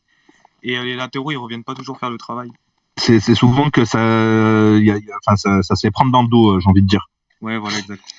J'en profite juste pour en placer une très rapidement. Je vois qu'il y a quand même pas mal de monde hein, ce soir sur le Space. N'hésitez pas, hein, si vous voulez poser des questions à notre ami strasbourgeois, de demander la parole. La régie s'occupe de vous faire monter, comme ça vous pouvez poser votre question ou même simplement donner soit votre avis sur l'excellente chronique de Snow ou même donner sur vos ressentis sur le prochain match. N'hésitez absolument pas, les micros sont ouverts. Ouais, et puis franchement, avec nous les amis. Moi, j'avoue que ce match, il me fait quand même un peu peur parce que c'est vrai que Strasbourg, ils sont quatrième déjà, ça tourne bien. Hein. Puis cette année, on a l'impression qu'il y a quand même il y a une espèce de continuité, il y a une espèce de bon rodage de l'effectif. T'as l'impression que c'est vraiment le truc qui va bien, que ça marche bien. Et c'est vrai que moi, ça me fait quand même un peu peur. J'avoue que je suis pas non plus le plus serein pour ce match. J'ai envie d'y croire, mais il va quand même falloir se méfier quand même. Mais surtout, ils peuvent nous casser dans la série, les gars. Surtout Strasbourg, ce qui est impressionnant, c'est que ils marquent beaucoup et ils en prennent pas beaucoup. Ça dépend des matchs. Ouais, vous êtes qu'à 29 buts. Ils ont des trous d'air. Hein. Ils en ont pris 4 contre Bordeaux, hein, quand même. Ouais, vous êtes qu'à 29 buts encaissés. Ouais, j'avais vu un truc comme ça. Vous êtes deuxième de la meilleure attaque de Ligue 1 aussi, les gars. D'ailleurs, j'ai une question, Matt, même en plus, par rapport justement à ce match contre Bordeaux, mais il s'est passé quoi pour vous perdre à Bordeaux quand même? Bah, en fait, j'ai pas compris devant mon écran non plus. On a pris 3 buts en 20 minutes. Et Bordeaux, ils ont fait un match incroyable. Ouais. Non, ils étaient même pas Bordeaux qui a fait un match incroyable. C'est nous, on a été éclatés. Genre, les buts qu'on se prend, on doit jamais les prendre. Le premier but, c'est un centre. Niamzi se foire complètement derrière. Il y a Wang qui est derrière pour l'ajuster dans la lucarne. Le deuxième, c'est Ellis, il part en contre. Sissoko, il doit attaquer. Bon, Sissoko, déjà, il joue en défense centrale parce qu'on n'avait pas nos défenseurs à cause de la CAN. Et c'est pas son poste. Enfin, il dépannait toujours en défenseur central déjà en début de saison. Il doit attaquer la balle, il n'attaque pas, donc on prend le deuxième but. Le troisième but, on se prend un enroulé de 25 mètres dans la lucarne. Ouais. Et le quatrième but, c'est pareil, on se prend une frappe de loin de Wang dans le petit filet. Ouais, vous avez encaissé des beaux buts quand même. Hein. Ouais. Et après, on était revenu à 3-2 avec Gamero. On avait mis le but du 3-3 sur une action qui était magnifique, mais un hors-jeu d'1 millimètre de Waris. Enfin, est-ce que l'entame de match des Strasbourgeois joué face à Bordeaux qui est en grande difficulté en Ligue 1, est-ce que les joueurs les joueurs et l'entraîneur ont pas simplement entamé ce match en mode c'est Bordeaux, nous on est bien placé au classement, ou est-ce que vous avez abordé ce match où vraiment c'était compétitif et essayer de faire mal à nos amis bordelais? Mais dans notre tête, depuis le début de saison, tout le temps les dernières années avec Thierry Laurent, on avait toujours peur d'affronter les derniers parce qu'on perdait tout le temps. Parce qu'on se disait, oui, ils sont derniers, on va gagner, etc. Cette année, quand vous affrontez vous, Lorient, tous les barragistes, on les a explosés. On s'est dit, oui, c'est bon, ça a changé de mentalité. Je pense qu'ils sont pas partis en mode, oui, ils sont derniers, on va leur mettre un 4-0, une grosse valise. Je pense qu'ils sont juste sortis de leur match, je sais pas comment. Mais c'est surtout les 3 centraux qui sont sortis de leur match direct. Et du coup, alors, vas-y, la grille. Alors, je pense que, donc justement, il y a Adri qui vient de remonter, donc Adri Total ASS. Je crois qu'il a une question pour notre ami strasbourgeois. Vas-y, Adrien, n'hésite pas. Alors, Matt, bonsoir déjà. Bonsoir. La question que je voulais te poser, quelle est la faiblesse de votre équipe, un poste ou un joueur qui est le plus faible dans votre équipe? Le côté plus faible, c'est le côté gauche. Alors même si j'aime pas Anthony Cassi, je suis obligé, même en étant objectif, je trouve que c'est le côté où on a le plus de mal. Parce que le côté... Ouais, si vous appuyez sur le côté gauche avec votre latéral droit, il va assez vite, non, Masson? Sada Tube. Oui, Tube, il va se régaler, Tube. Tubiste. Yes. Non, mais même en étant objectif, le côté le plus faible, c'est le côté gauche. Parce que le côté droit avec Gilbert, lui, c'est un guerrier. Il a presque rien qui passe. Il est bon. Sauf s'il monte trop. Il est solide, lui. Ouais. C'est vrai que J'avais une question, Matt, concernant Thomasson. Alors, c'est un joueur que j'aime bien. Et il me fait penser un peu à Rémi Cabella dans son style de jeu. Et est-ce qu'il a vraiment un rôle important dans le dispositif? C'est celui qui fait le lien entre l'attaque et le milieu à chaque fois. Donc Quand j'ai regardé les moyennes de kilomètres parcourus, Thomasson, c'est un des joueurs qui parcourt le plus de kilomètres par match. Contre Angers, il en a fait 13. Et c'est aussi un homme de l'ombre. À chaque fois, il récupère la balle, il revient vers l'avant, etc. Il refait toujours ça. Il est plus positionné en 10-8 et avec Lorel, il était toujours en 10. Donc là, c'est un nouveau poste pour lui et ça lui convient très bien. On le voit avec les buts, les passes D, il est incroyable cette saison. Donc en gros, il faut museler le milieu de terrain strasbourgeois. Ouais, mais contre Strasbourg, on va pas rigoler, les gars. C'est vrai que Strasbourg, c'est une équipe solide qui en plus a le vent en poupe. Quatrième, c'est quand même pas anodin. Ils ont perdu leurs 2 derniers matchs, c'est Bordeaux et Marseille. Ils sont quand même sur une série de 5 victoires, donc on va pas rigoler. Et ouais, j'aimerais pas être mené trop tôt et trop vite contre Strasbourg, quoi. T'as tout à fait raison, Snow. Vas-y, l'ours. Moi, justement, je voulais dire pareil. Il a raison, mais surtout, il faudra pas, je pense, prendre ce match en étant trop défensif. Va falloir quand même montrer que dès le début, on est capable. Et je pense aussi l'idée de museler le milieu de terrain. Et je pense mettre, par exemple, à mettre un Camara justement sur Adrien Thomasson et le museler comme on a été capable de le faire avec le fils Gastien contre Clermont. Et voilà, moi, je signe pour qu'on fasse un match contre Montpellier. Moi, je re-signe pour le même match. Ah oui, tout à fait. Mais ça va être compliqué de le faire. Non, parce qu'on est à domicile, le public sera le même, voire plus. Et puis 2 victoires consécutives. Là, l'entraînement, la semaine, ça s'est bien passé. Voilà, bon. Ouais, mais Strasbourg, ils sont plus réguliers que Montpellier. C'est ça, c'est ce que j'allais dire, c'est parfait. En fait, là, faut se dire que donc le dernier match on affrontait. Les gars, je vous coupe, ils étaient 6e, je crois, Montpellier. Oui, tout à fait, c'est exactement ce que j'allais te dire. Là, on a donc le dernier match, on a joué un concurrent direct. Là, on retourne dans le championnat un petit peu, championnat où il y a donc Montpellier, Lens, donc notamment Strasbourg. Tu vois, les clubs qui vont aller jouer entre la 4e et la 8e place là, sur cette fin de saison. Donc là, le niveau est autre. Alors, normalement, tout le monde dirait, notre place, elle doit être là-haut. Mais pour l'instant, elle n'y est pas. Mais donc là, on est sur un autre championnat, d'autres équipes, une équipe qui fonctionne, qui marche bien, qui perd très peu, qui marque beaucoup, qui encaisse très peu de buts également. Donc, effectivement, je pense qu'il va pas falloir faire la bêtise de se dire, ouais, c'est pas grave, si on prend un but, on est capable de retourner la situation. Geoffroy Guichard ou pas, public ou pas, c'est pas les mêmes joueurs. Donc il va falloir faire attention, être costaud, solide, et vraiment je pense que ce match-là, notamment avec l'ambiance qu'on va avoir, je pense qu'il faut l'attaquer pied au plancher. En fait, il faut tout de suite aller chercher à étouffer Strasbourg, les agresser. Voilà. Je pense que déjà ils vont pas s'y attendre, même si alors. Maintenant, je pense que tout le monde sait que Saint-Etienne sait faire du pressing et sait faire un pressing cohérent et intéressant. Ça, je pense que tout le monde le sait maintenant. Mais justement, de tout de suite attaquer pressing tout terrain et d'aller tout de suite faire mal et les bouleverser, en fait, d'aller tenter de la frappe de loin, même si c'est pas cadré, même si c'est le gardien, même si ça va les sonner en fait, ça va les sonner. Et je pense que ça va justement aussi calmer les ardeurs strasbourgeoises, parce que voilà, on sait très bien quand tu joues une équipe qui est pas bien et qui joue le maintien, tu te dis faut tout de suite leur rentrer dedans pour justement les faire douter. Et si justement toi tu vas les refaire mal tout de suite, là justement tu sais que le plan initial, tu leur mets des bâtons dans les roues et ça te donne des possibilités derrière. Je peux me permettre de couper tout le monde. Je vais faire un petit tour quand même du hashtag parce qu'il y a des choses qui ont été dites. Alors notamment notre ami Maxou qui nous dit Strasbourg c'est très costaud, super bon en attaque. Faudra faire gaffe au centre et au corner parce qu'il y a Pajor et Gamero qui sont énormes en ce moment. On a eu pas mal de bons tweets. C'est celui-ci de GA92 qui nous dit c'est exactement ce que je dis. Pourquoi on marque en fin de match quand on change de système? Oh bah non, il parle de l'autre match. Mais c'est vrai que c'est intéressant de tout de suite avoir cette envie de marquer les esprits. T'as tout à fait raison, Lagrine. Et moi, je te rejoins tout de suite.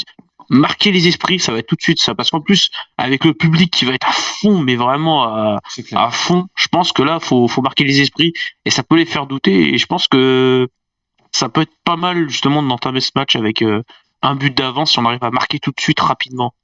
Mais toi, Matt, j'ai une question. Strasbourgeois, tu vas à Saint-Étienne, qui est quand même un stade et une ambiance que, bon, voilà, tout le monde connaît que c'est chaud. Est-ce qu'à Strasbourg, les 2 victoires avec des renversements, des fins de match arrachées par Saint-Étienne, ça inspire ouais, c'était du pot, ça se passera pas pareil pour nous, ou c'est con, ils sont pas foutus.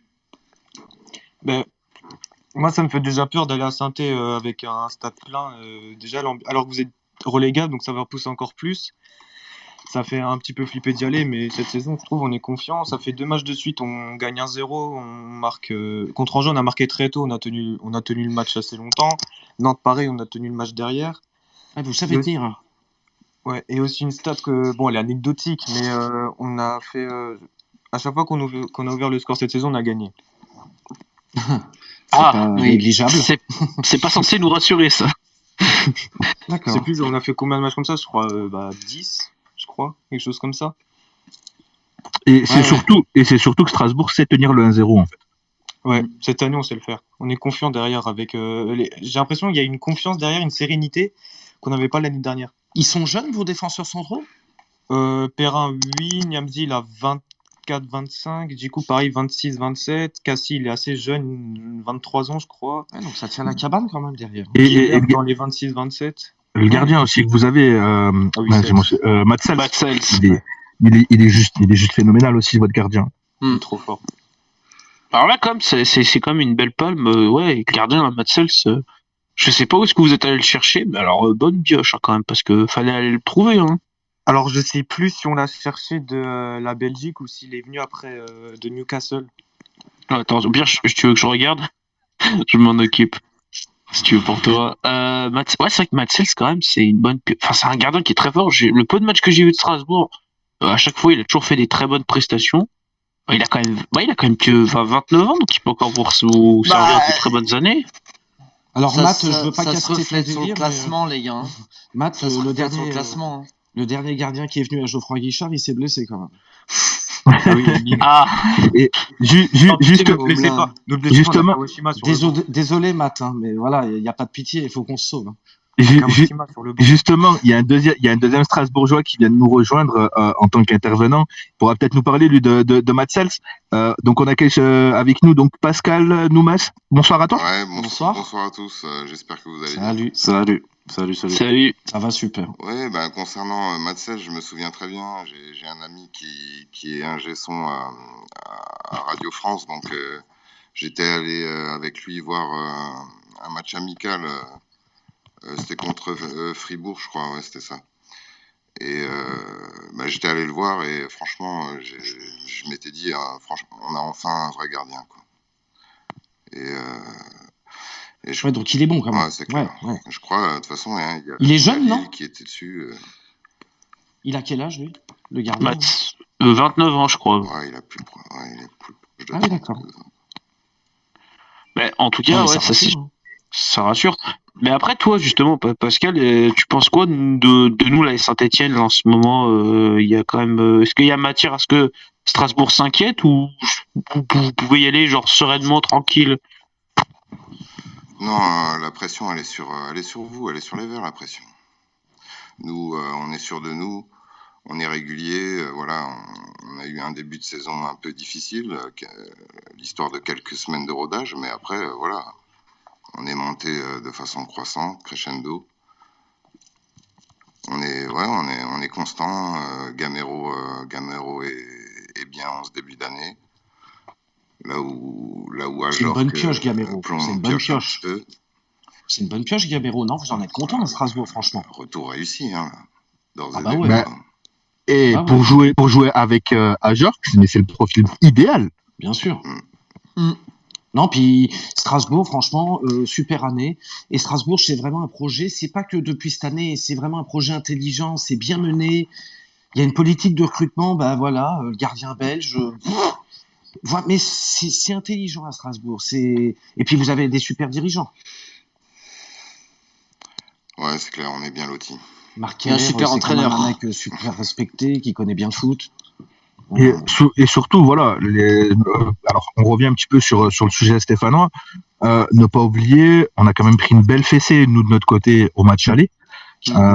Alors, on me dira que les circonstances n'étaient pas les mêmes, etc. On prend quand même une valise. Donc, voilà, ça, faut pas l'oublier. Je pense qu'il y aura un petit bout de revanche côté stéphanois. En tout cas, j'espère qu'on va l'aborder un petit peu aussi avec cet esprit-là.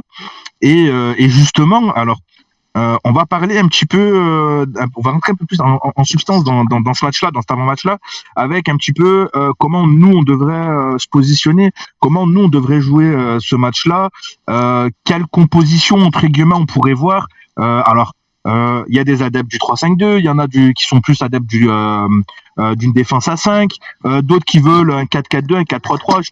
Je pense à notre ami GA92. Voilà, donc comment vous voyez un petit peu ça, et comment vous pensez qu'on peut aborder ce match-là. Encore une fois, on le rappelle, on va avoir un stade plein, on va avoir les 30 ans des Greens, et donc il va falloir qu'on soit aussi en adéquation avec cet événement-là. Moi, je pense mettre une compo soit en 3-5-2, soit qui fait 5-3-2, mais garder cet esprit d'avoir une espèce d'assise défensif, parce que faut quand même garder les deux attaquants qui sont capables de justement de faire des différences. Et puis il y a des pistons derrière qui montent assez vite et qui sont des guerriers. Donc jouer comme on est capable avec le même dispositif qu'on a joué. Avec une composition derrière qui pour moi ne doit pas bouger. Elle est solide, faut avoir confiance en elle. Techniquement, oui, ça peut le faire. Avec cette compo-là, il faut user, il va falloir courir. Je te rejoins, l'ours. Derrière, faut pas toucher. Faut laisser le même 5. On bouge pas. Milieu de terrain, il faut repartir avec le même que contre Clermont. Et devant, je changerai. Je mettrai pas Nordin Titu, je mettrai Bouanga. Et je ferai rentrer après les dernières 20 minutes Nordin et Amouma. Mais il faut pas bouger. Je pense qu'il faut pas bouger. Je suis d'accord avec toi, Anto, pour le coup. Et puis moi même, j'irais même dans le milieu de terrain, mettre Camara, tu le dis, t'es au marquage de Thomasson. Tu le lâches pas de la culotte. Vraiment, voilà, l'avantage c'est que Thomasson il joue plus haut que Gatien. Donc là, il n'aura pas besoin d'aller chercher trop haut. Et par contre, à l'inverse, c'est qui le numéro 6 déjà de Strasbourg? C'est Persic, ouais. Persic, il aura un peu plus de taf si Boudbouz joue un peu plus haut.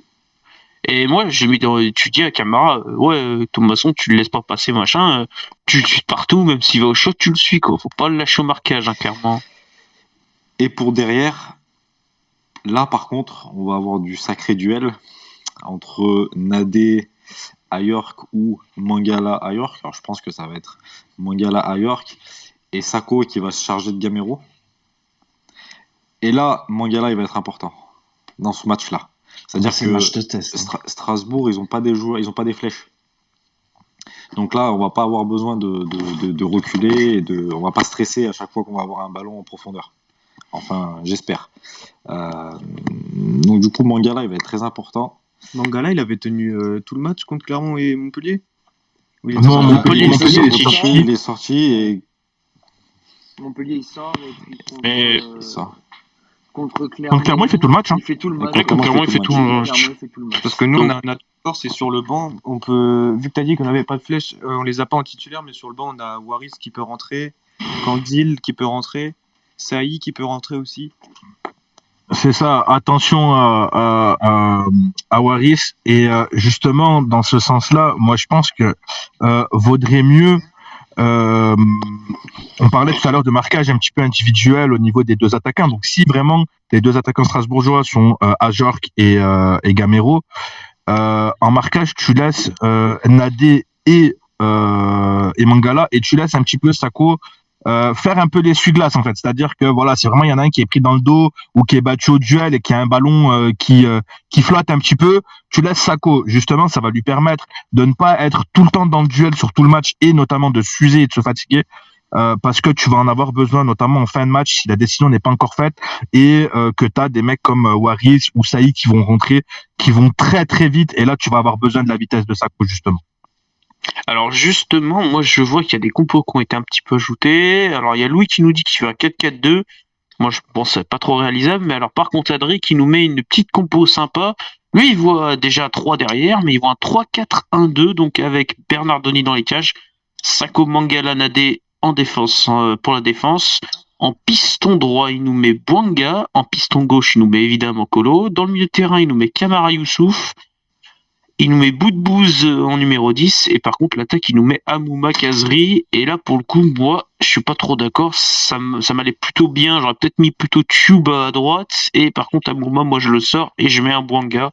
Je mets plutôt Bouanga devant parce que faut faire courir et user les défenses pour plutôt après faire rentrer Amouma et Nordin, comme l'avait dit Anto, pour mettre plus de vitesse après. Il faut arrêter avec Amouma titulaire.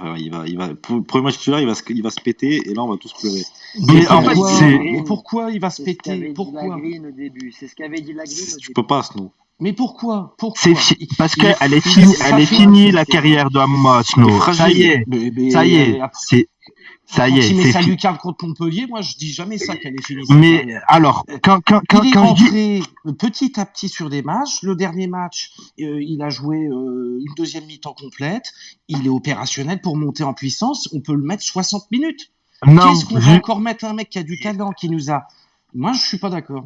Il va pas être utile justement. Alors comment ça, il va pas être utile? Il sera pas utile non, parce que regarde, tu vas jouer contre des mecs qui vont tout de suite au début du match mettre de l'impact.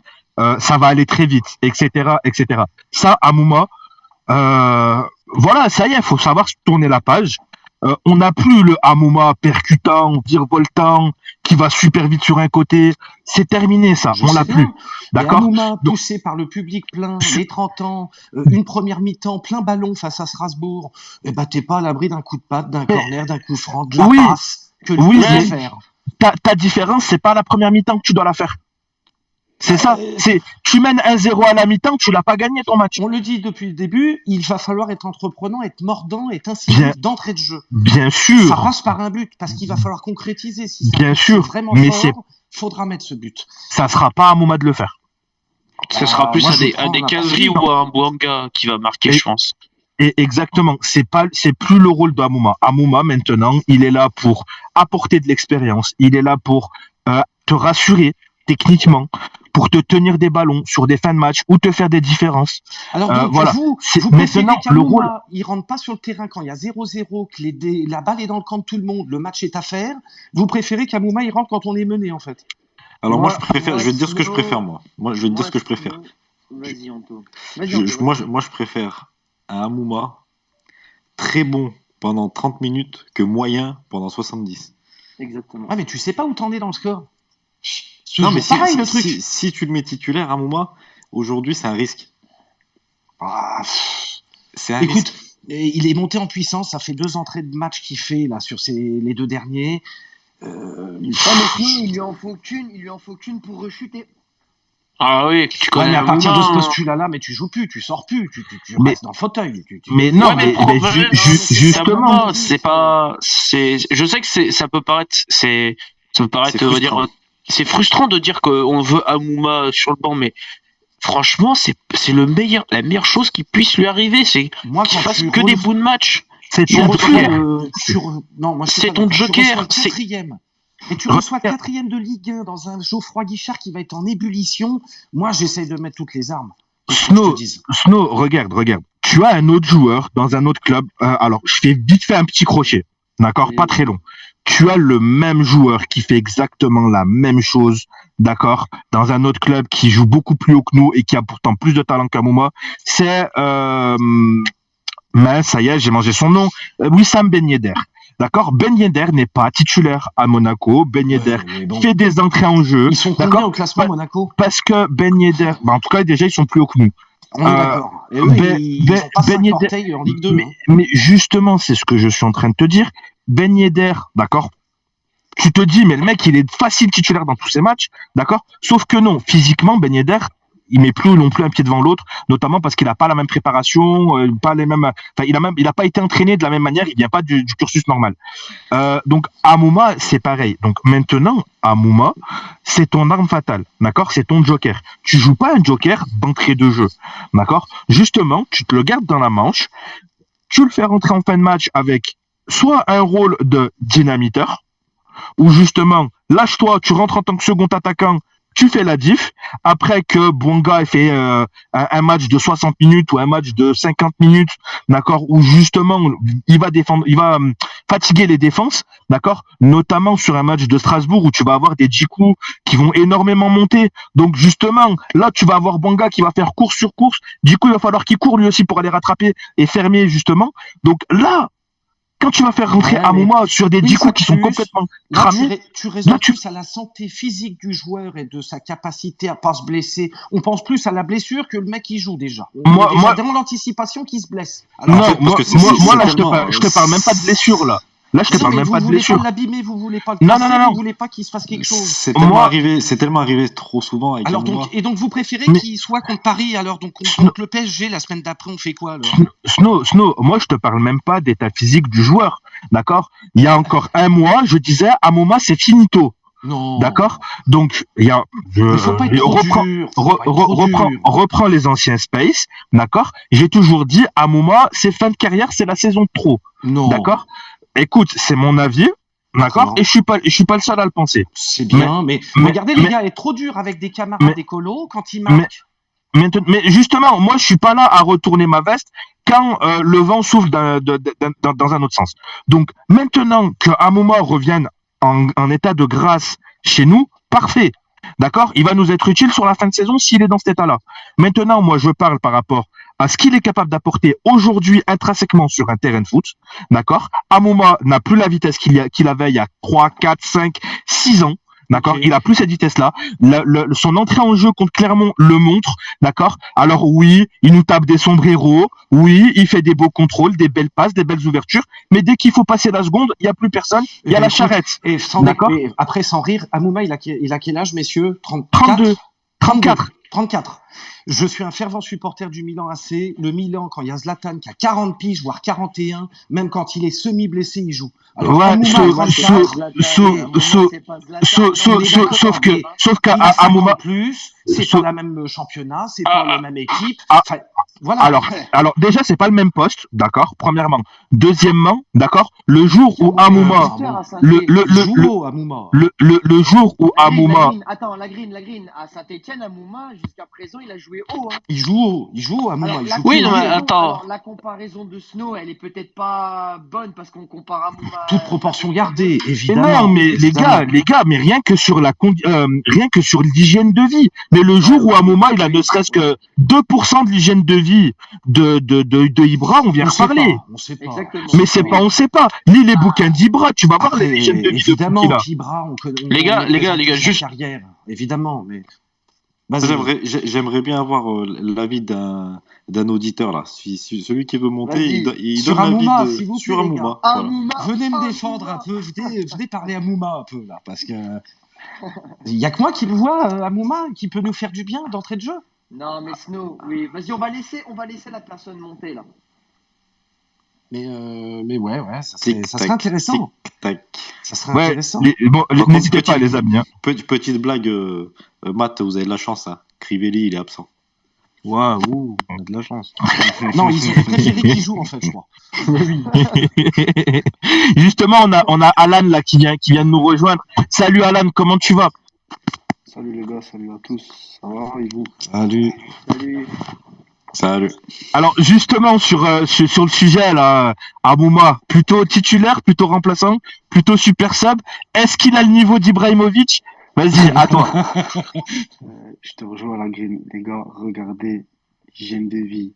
Zlatan, ce qu'il fait à son âge, c'est incomparable avec Amouma, les gars. C'est pas possible. Pourtant, je suis un fervent supporter de Amouma. J'ai tous ses maillots, je le kiffe, je le surkiffe.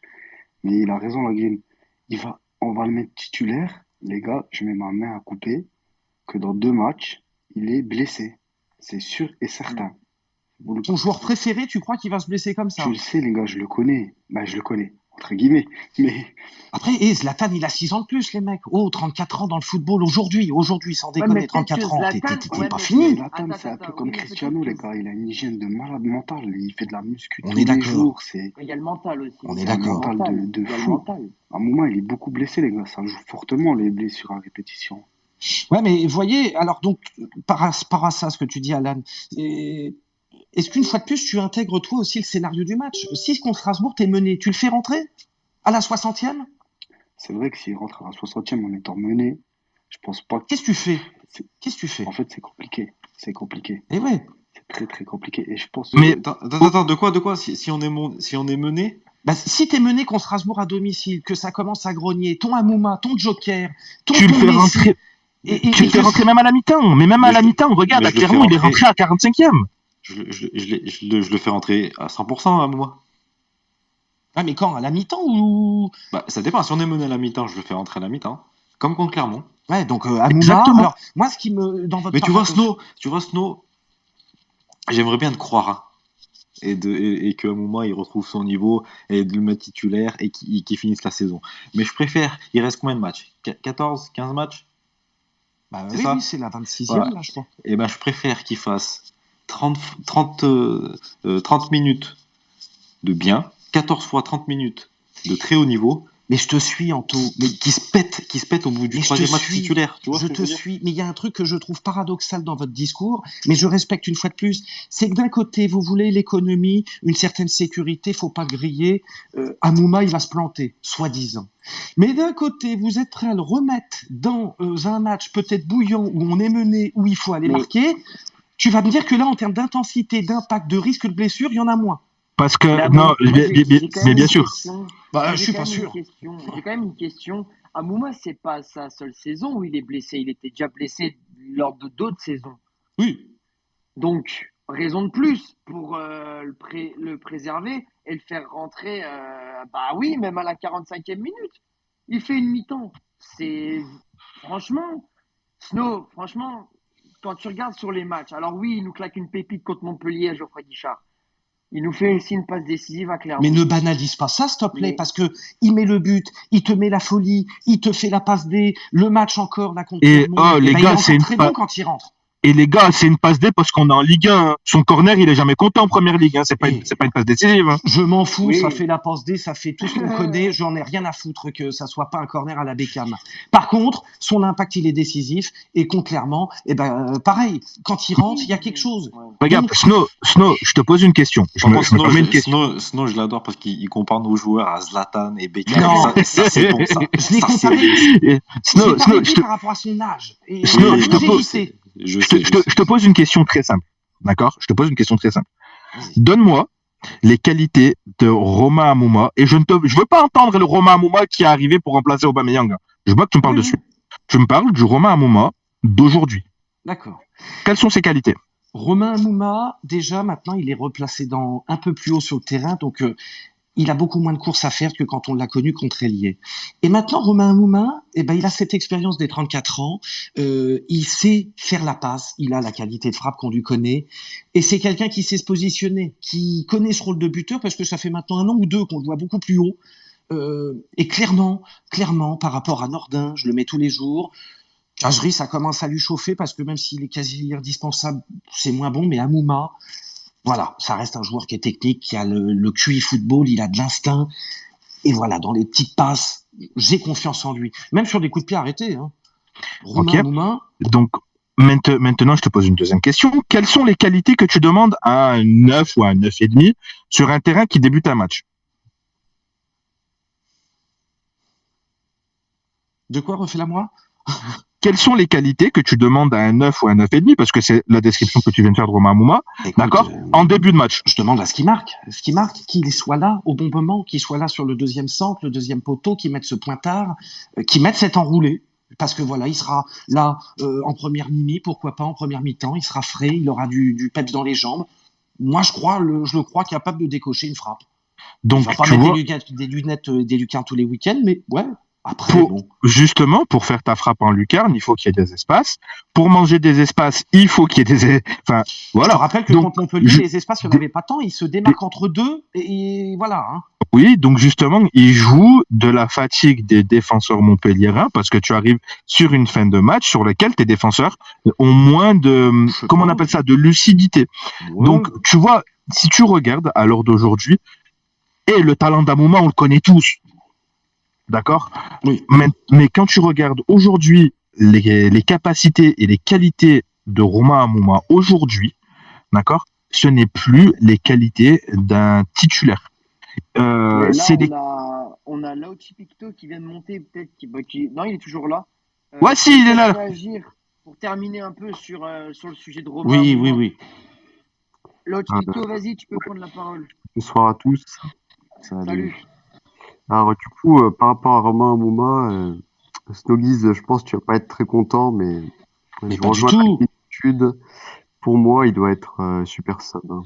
Pour les raisons D'accord. d'activité, je vais pas répéter parce que ça sert un peu à rien, mais pour moi, Ok. il doit être super sub. Mais Non, mais ok, les gars. Moi, Hein je- on sait, Tant qu'ils gagnent et que ça se passe bien, moi, je vous crois, les gars. Je veux. on sait que tu l'aimes, on sait que tu fais un culte autour de lui, Snow, mais voilà. Mais tout le monde l'aime. On l'adore, mais on Romain l'adore, Amouma, mais tout le monde l'aime. c'est pas la question, c'est juste que pour moi, enfin, moi, je vais pas. Je le trouve en jambes, les gars. Je le trouve en Je jambes. Je sais pas pourquoi, je le sens bien. Je sais pas. Mm. Voilà. Ouais, Mais bon, et tu vois, enfin, on l'a vous avez dit. peut-être raison. Oui, mais après, de toute façon, c'est comme les mains, chacun son point de vue, hein. Et peut-être que tu l'as aussi, et peut-être que tu as raison aussi, sinon. Oui, ça se trouve, Des t'auras fois, raison. Ça se trouve, Oui, La Green, chacun tu son voulais point de vue. rajouter un truc? La Green, tu voulais rajouter un truc tout à l'heure. Ben oui, concernant Amouma, enfin voilà, pour finir sur Romain, voilà, clairement les qualités de Romain Amouma aujourd'hui, c'est plus des qualités de quelqu'un qui peut débuter un match. Quand tu as des défenseurs qui sont à 100%, qui sont totalement lucides, Amouma ne va pas t'apporter et donc ça va plus le desservir. Que ça soit au niveau psychologique, au niveau mental, il va commencer à rater des frappes, des corners, des machins, tout ça. Derrière, c'est plus bon, alors que là, tu l'as au top, tu l'as en forme, tu l'as en confiance. Ok, continue à l'utiliser comme ça, justement où il va être en confiance, où il va pas avoir en fait le temps de perdre de la confiance. Tu vois, donc tu l'utilises tout le temps au taquet à 100%, 100%, 100%, 100%, et comme ça justement, il te fait la div jusqu'à la fin de saison. J'ai envie de vous croire, les gars. ouais, après, bah, moi, après, ce que Voilà. j'aimerais quand même. Après, là aussi, on peut parler de super sub, c'est Nordin, hein. Nordin, moi, Nordin, je le vois en super sub, hein, parce que vu ce Et qu'il a tout à fait. proposé en titulaire, moi, je vois comme un Mouma des super subs, parce que c'est des mecs que dès que tu as commencé à user la corne des défenseurs, bah alors là, avec la vitesse ou avec le punch que certains peuvent apporter, mais putain, mais là, tu peux tout briser en défense, quoi. Mais Quitte c'est à ça, avoir, quitte à avoir du déchet de Denis Bouanga pendant 60 minutes, Ah non, mais même tu vois. 45 minutes, tu vois, tu fais rentrer Amouma, il peut tenir 45 minutes. Hop, tu fais Bouanga 45 minutes de première mi-temps où il fait du déchet, bah, il fait du Bouanga, quoi. J'espère qu'il va se réveiller, lui. Ouais. Bah, j'ai l'impression il se réveillera, oui, mais dans un autre club, hein, pas dans Saint-Etienne. Ah si, t'inquiète pas, tu le verras contre Paris, tu le verras contre Marseille, tu le verras, tu vois, des matchs comme ça, bon gars. Ouais, Parce que pour faut se qu'il se... montrer. Voilà, Match bling exactement. bling, des matchs bling bling. Partir à l'ONU C'est l'année ça. prochaine. Ouais. C'est ça, mais le reste du temps, tu le verras plus. Et alors, justement, je savais pas si on avait le temps encore un petit peu de crocheter sur Nordin pour ramener le débat sur le match de Strasbourg et qui met titulaire ou non. Mais effectivement, tu as totalement raison. Et le match de Clermont nous donne raison là-dessus. On l'avait dit en avant-match de Clermont. Faut pas faire la bêtise il y a deux joueurs que tu ne fais pas titulariser, c'est Amouma et Nordin. Alors, j'ai envie de dire, il a fait cette bêtise-là, entre guillemets, de titulariser Nordin, et on voit bien que c'est pas ça. Donc, justement, ces deux joueurs-là, c'était super sub. C'est des mecs qui sont là pour te faire la différence sur des bouts de match. Donc, effectivement, vaut mieux aller mettre un bon gars, comme disait très justement Anto, pendant 45, 50, 60 minutes. Voilà, le mec, même s'il va avoir du déchet, il va faire des courses, il va faire des appels, il va peser sur la défense, il va aller au duel, machin, etc. Et puis bon, bah derrière, une fois qu'il a usé les défenseurs, tu fais rentrer les mecs qui vont justement profiter des espaces. Amouma a besoin d'espace naturel, Nordin est un créateur d'espace. Alors après, moi, ce que j'aimerais aussi qu'on parle, c'est du coup, dans la condition qui se passe, c'est-à-dire que notre match va se dérouler avec un stade qui, du coup, sera plein, enfin, plein entre guillemets, mais on n'aura pas un cop suspendu ou fermé, on aura nos deux copes bien pleins. Alors apparemment, du coup, les 30 ans des Greens, ça se fera pas ce match-là. Selon certaines informations, ce sera un autre match qui serait prévu pour les 30 ans des Greens. Mais en tout cas, les gars, et en tout cas, franchement, un match comme ça... On est passé à côté d'une sanction qui aurait pu être très mal quand même. Oui, puis moi je trouvais ça pas juste parce que honnêtement, enfin c'est cette histoire de fumigène contre Montpellier.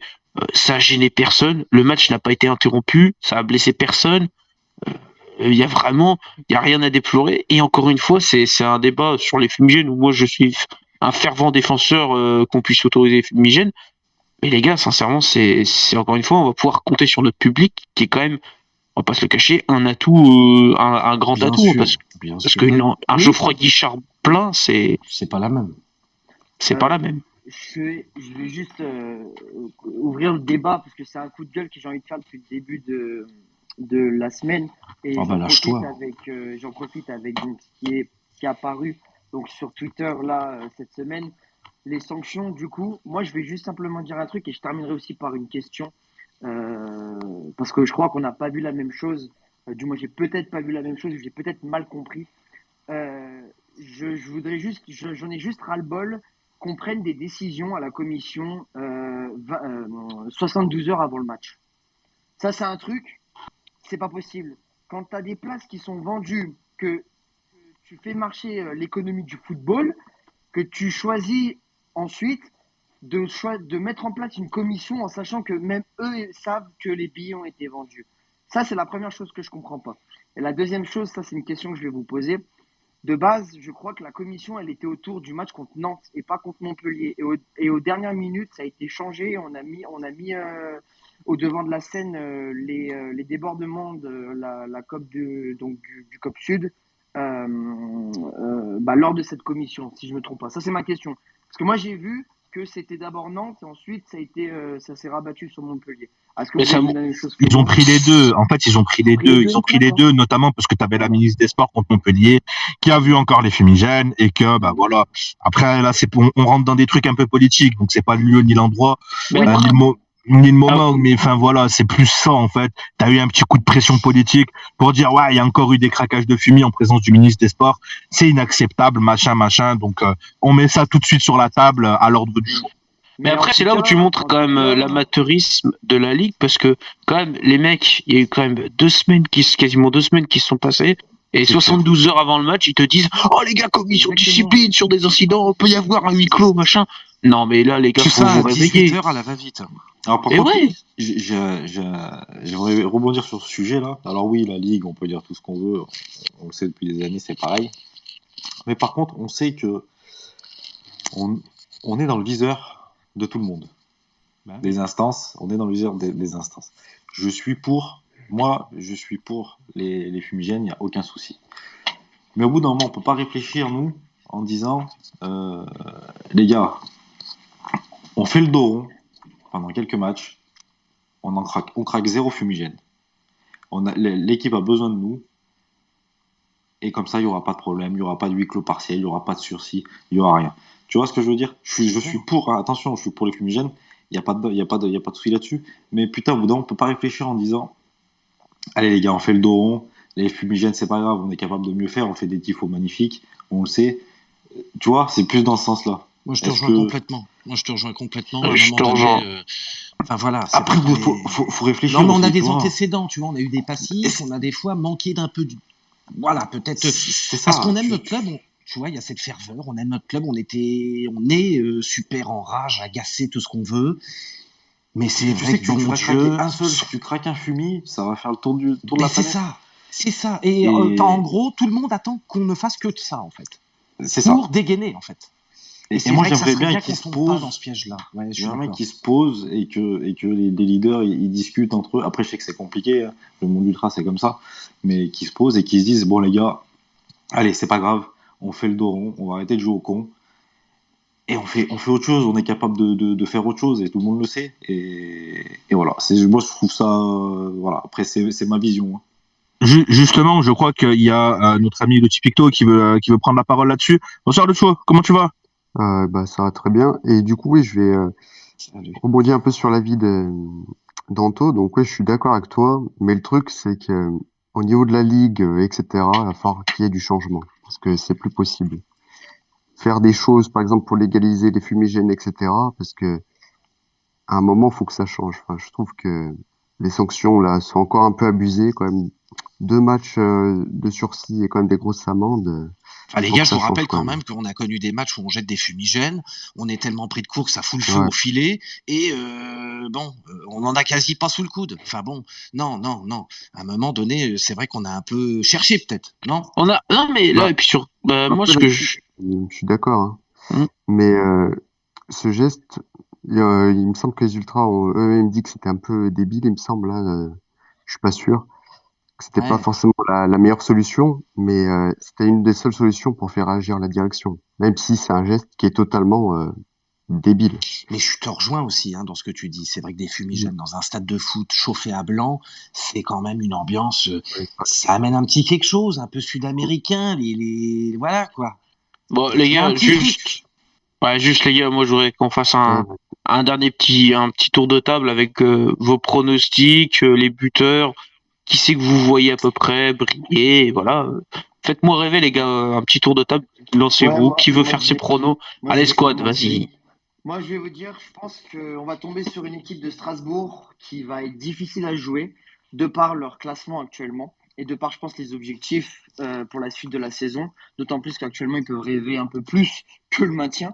Moi, je vois un partout. Un partout. Un but d'Ajorc.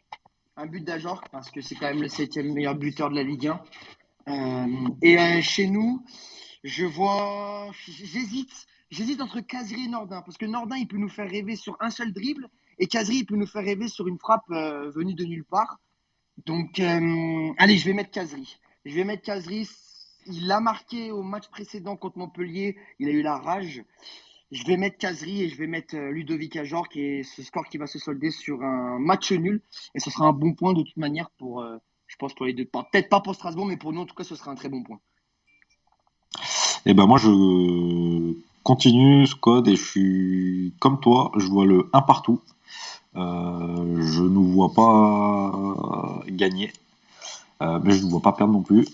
Et je vois un but de Ajorc également, parce que ça fait un mois qu'il n'a pas marqué de mémoire. Et pour faire plaisir à mon ami Snow, égalisation d'Amouma à la 80e. Ah, tu vois que t'en redemandes. Retenez ça, retenez-le. Ben moi les gars, ça fait 3 semaines que je suis sur le pari stéphanois, ça gagne. Et ben je vois une victoire contre Strasbourg et je vais dire un 2-1 pour les Verts, poussé par le public, bien sûr, comme toujours. Les buteurs, c'est plus complexe. Je sais pas pourquoi, je donnerai pas de nom, mais je vois un joueur défensif pour le premier but.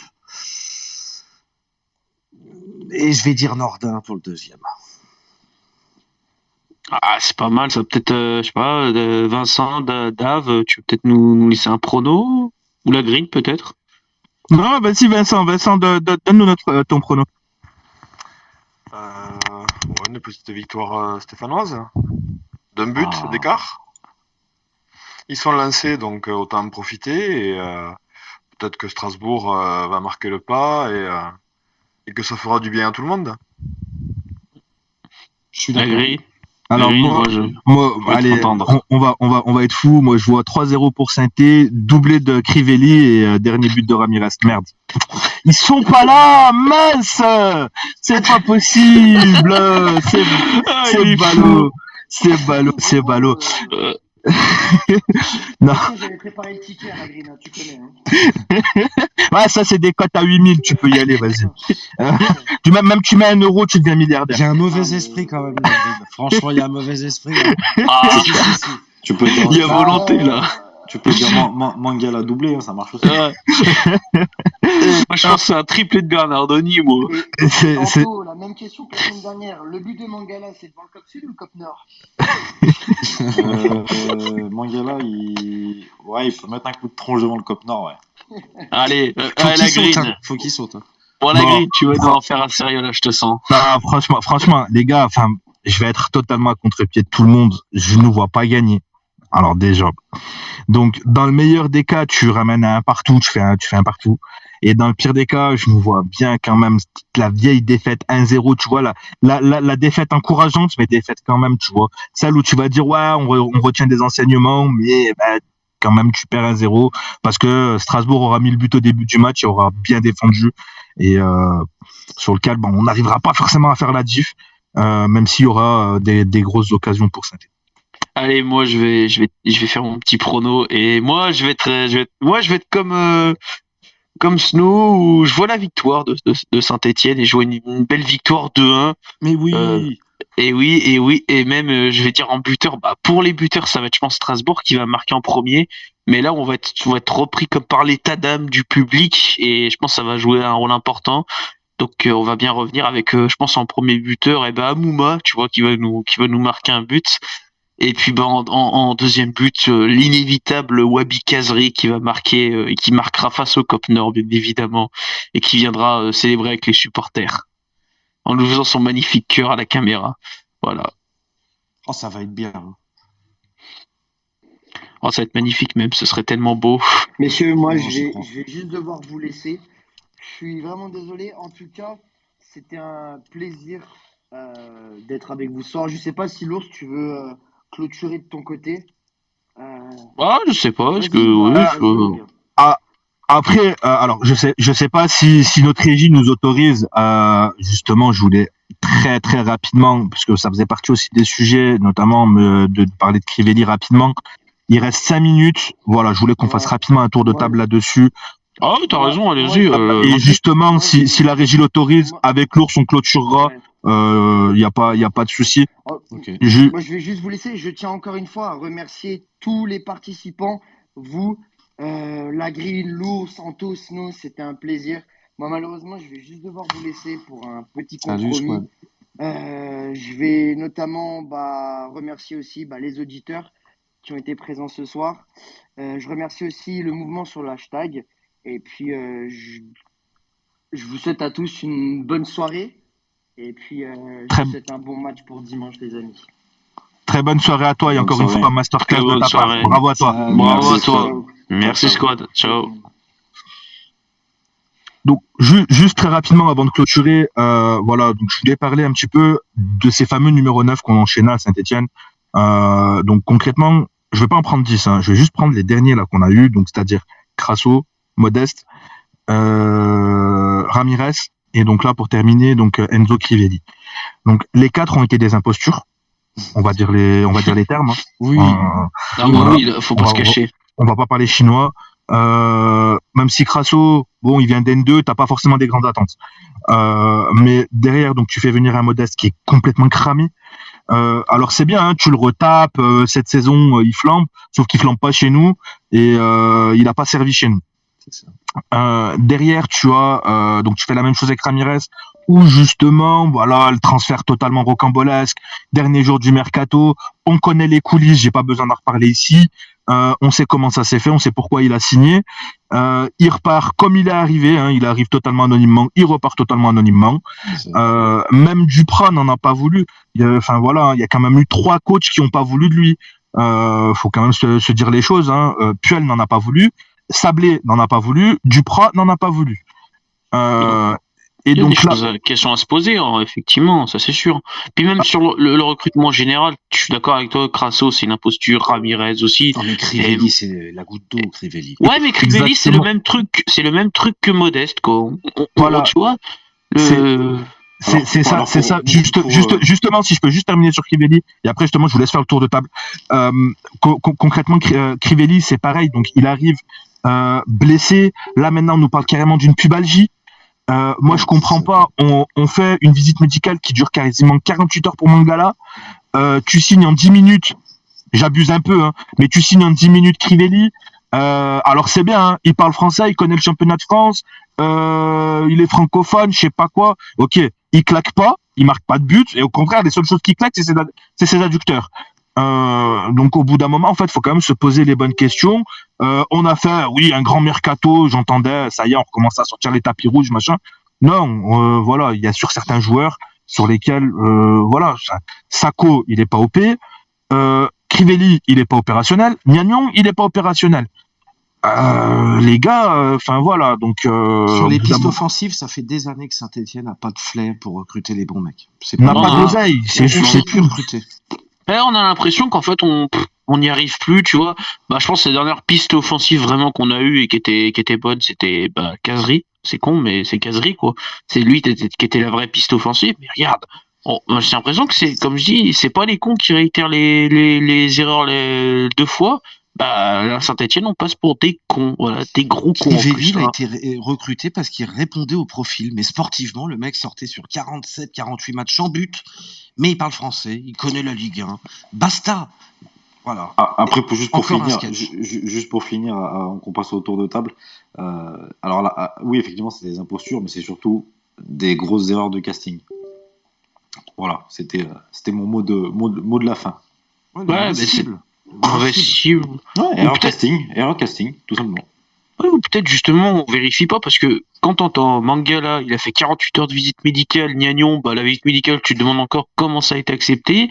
Et puis là, bah Crivelli, on n'a même pas regardé le joueur, on n'a même pas vu. Ah bah tiens, il y a une blessure aux adducteurs. Ah bah merde, en plus il y a plus Belgique. Putain, les gars, réveillez-vous à un moment donné, quoi. C'est ça, Et c'est pas Mangala, anodin, puis Belgique. mais en plus, Mangala, je sais pas comment tu dis, mais Mangala, tu regardes les réseaux sociaux, il est clairement en super forme. Tu vois le mec qui s'est entraîné, machin, ouais, la bonne muscu, machin, il est stock, il est magnifique. Alors, Crivelli, t'arrives, tu dis bonjour, vous parlez français, vous connaissez le championnat de France? Oui, oui, eh ben allez hop, Saint-Etienne, Non, vous puis tu signez. vois, ça en dit long. On est un club au bord de la Ligue 2. On te sort un mercato, il va falloir être bon, sortir le mec au bon moment, qui marque des buts, parce que c'était un gros défaut. On l'a dit, on ne marquait pas de buts.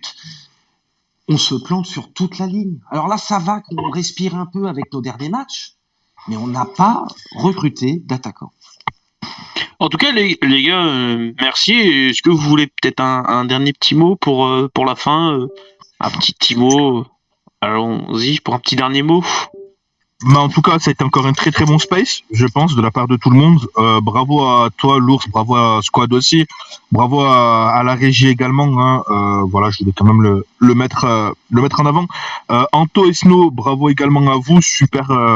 J'ai très très aimé la chronique qui a été juste excellente. Donc voilà, je voulais remercier aussi chacun des auditeurs qui ont été là. Je sais qu'ils ont été nombreux. Je sais que ça commence à monter aussi du côté des replays qu'il y a du côté de YouTube, c'est super important. L'émission de ce soir sera aussi diffusée sur YouTube, donc n'hésitez pas, pour ceux qui ont manqué des parties de l'émission, à jeter un œil sur la chaîne YouTube et de donner de la force. C'est important et n'hésitez pas à donner également vos avis. Merci à tous. Ouais, merci les gars, un vrai plaisir. Et ben moi je vais conclure par merci à la Green, merci à toi Anto, merci à toi Snow, merci pour ta chronique, merci à tous les auditeurs de nous avoir écoutés, franchement vous avez été au top, merci à ceux qui sont intervenus, qui ont dit des mots dans le hashtag, merci à Space ACS, n'hésitez pas si vous voulez revoir plus d'analyse, revoir l'analyse en complet, eh bien vous avez le replay sur YouTube qui va tomber normalement demain matin. N'hésitez pas, et puis même nous envoyer des messages sur des sujets, on est là, on peut vous répondre, il n'y a pas de problème. Merci à tous en tout cas les gars, c'était une super soirée. Merci. Et bravo encore à tous, et puis allez les Verts, et puis on y croit pour dimanche. Bonne soirée à tous. Salut les gars. Ciao à tout le monde, allez les Verts. Ciao. Allez les Ciao. gars.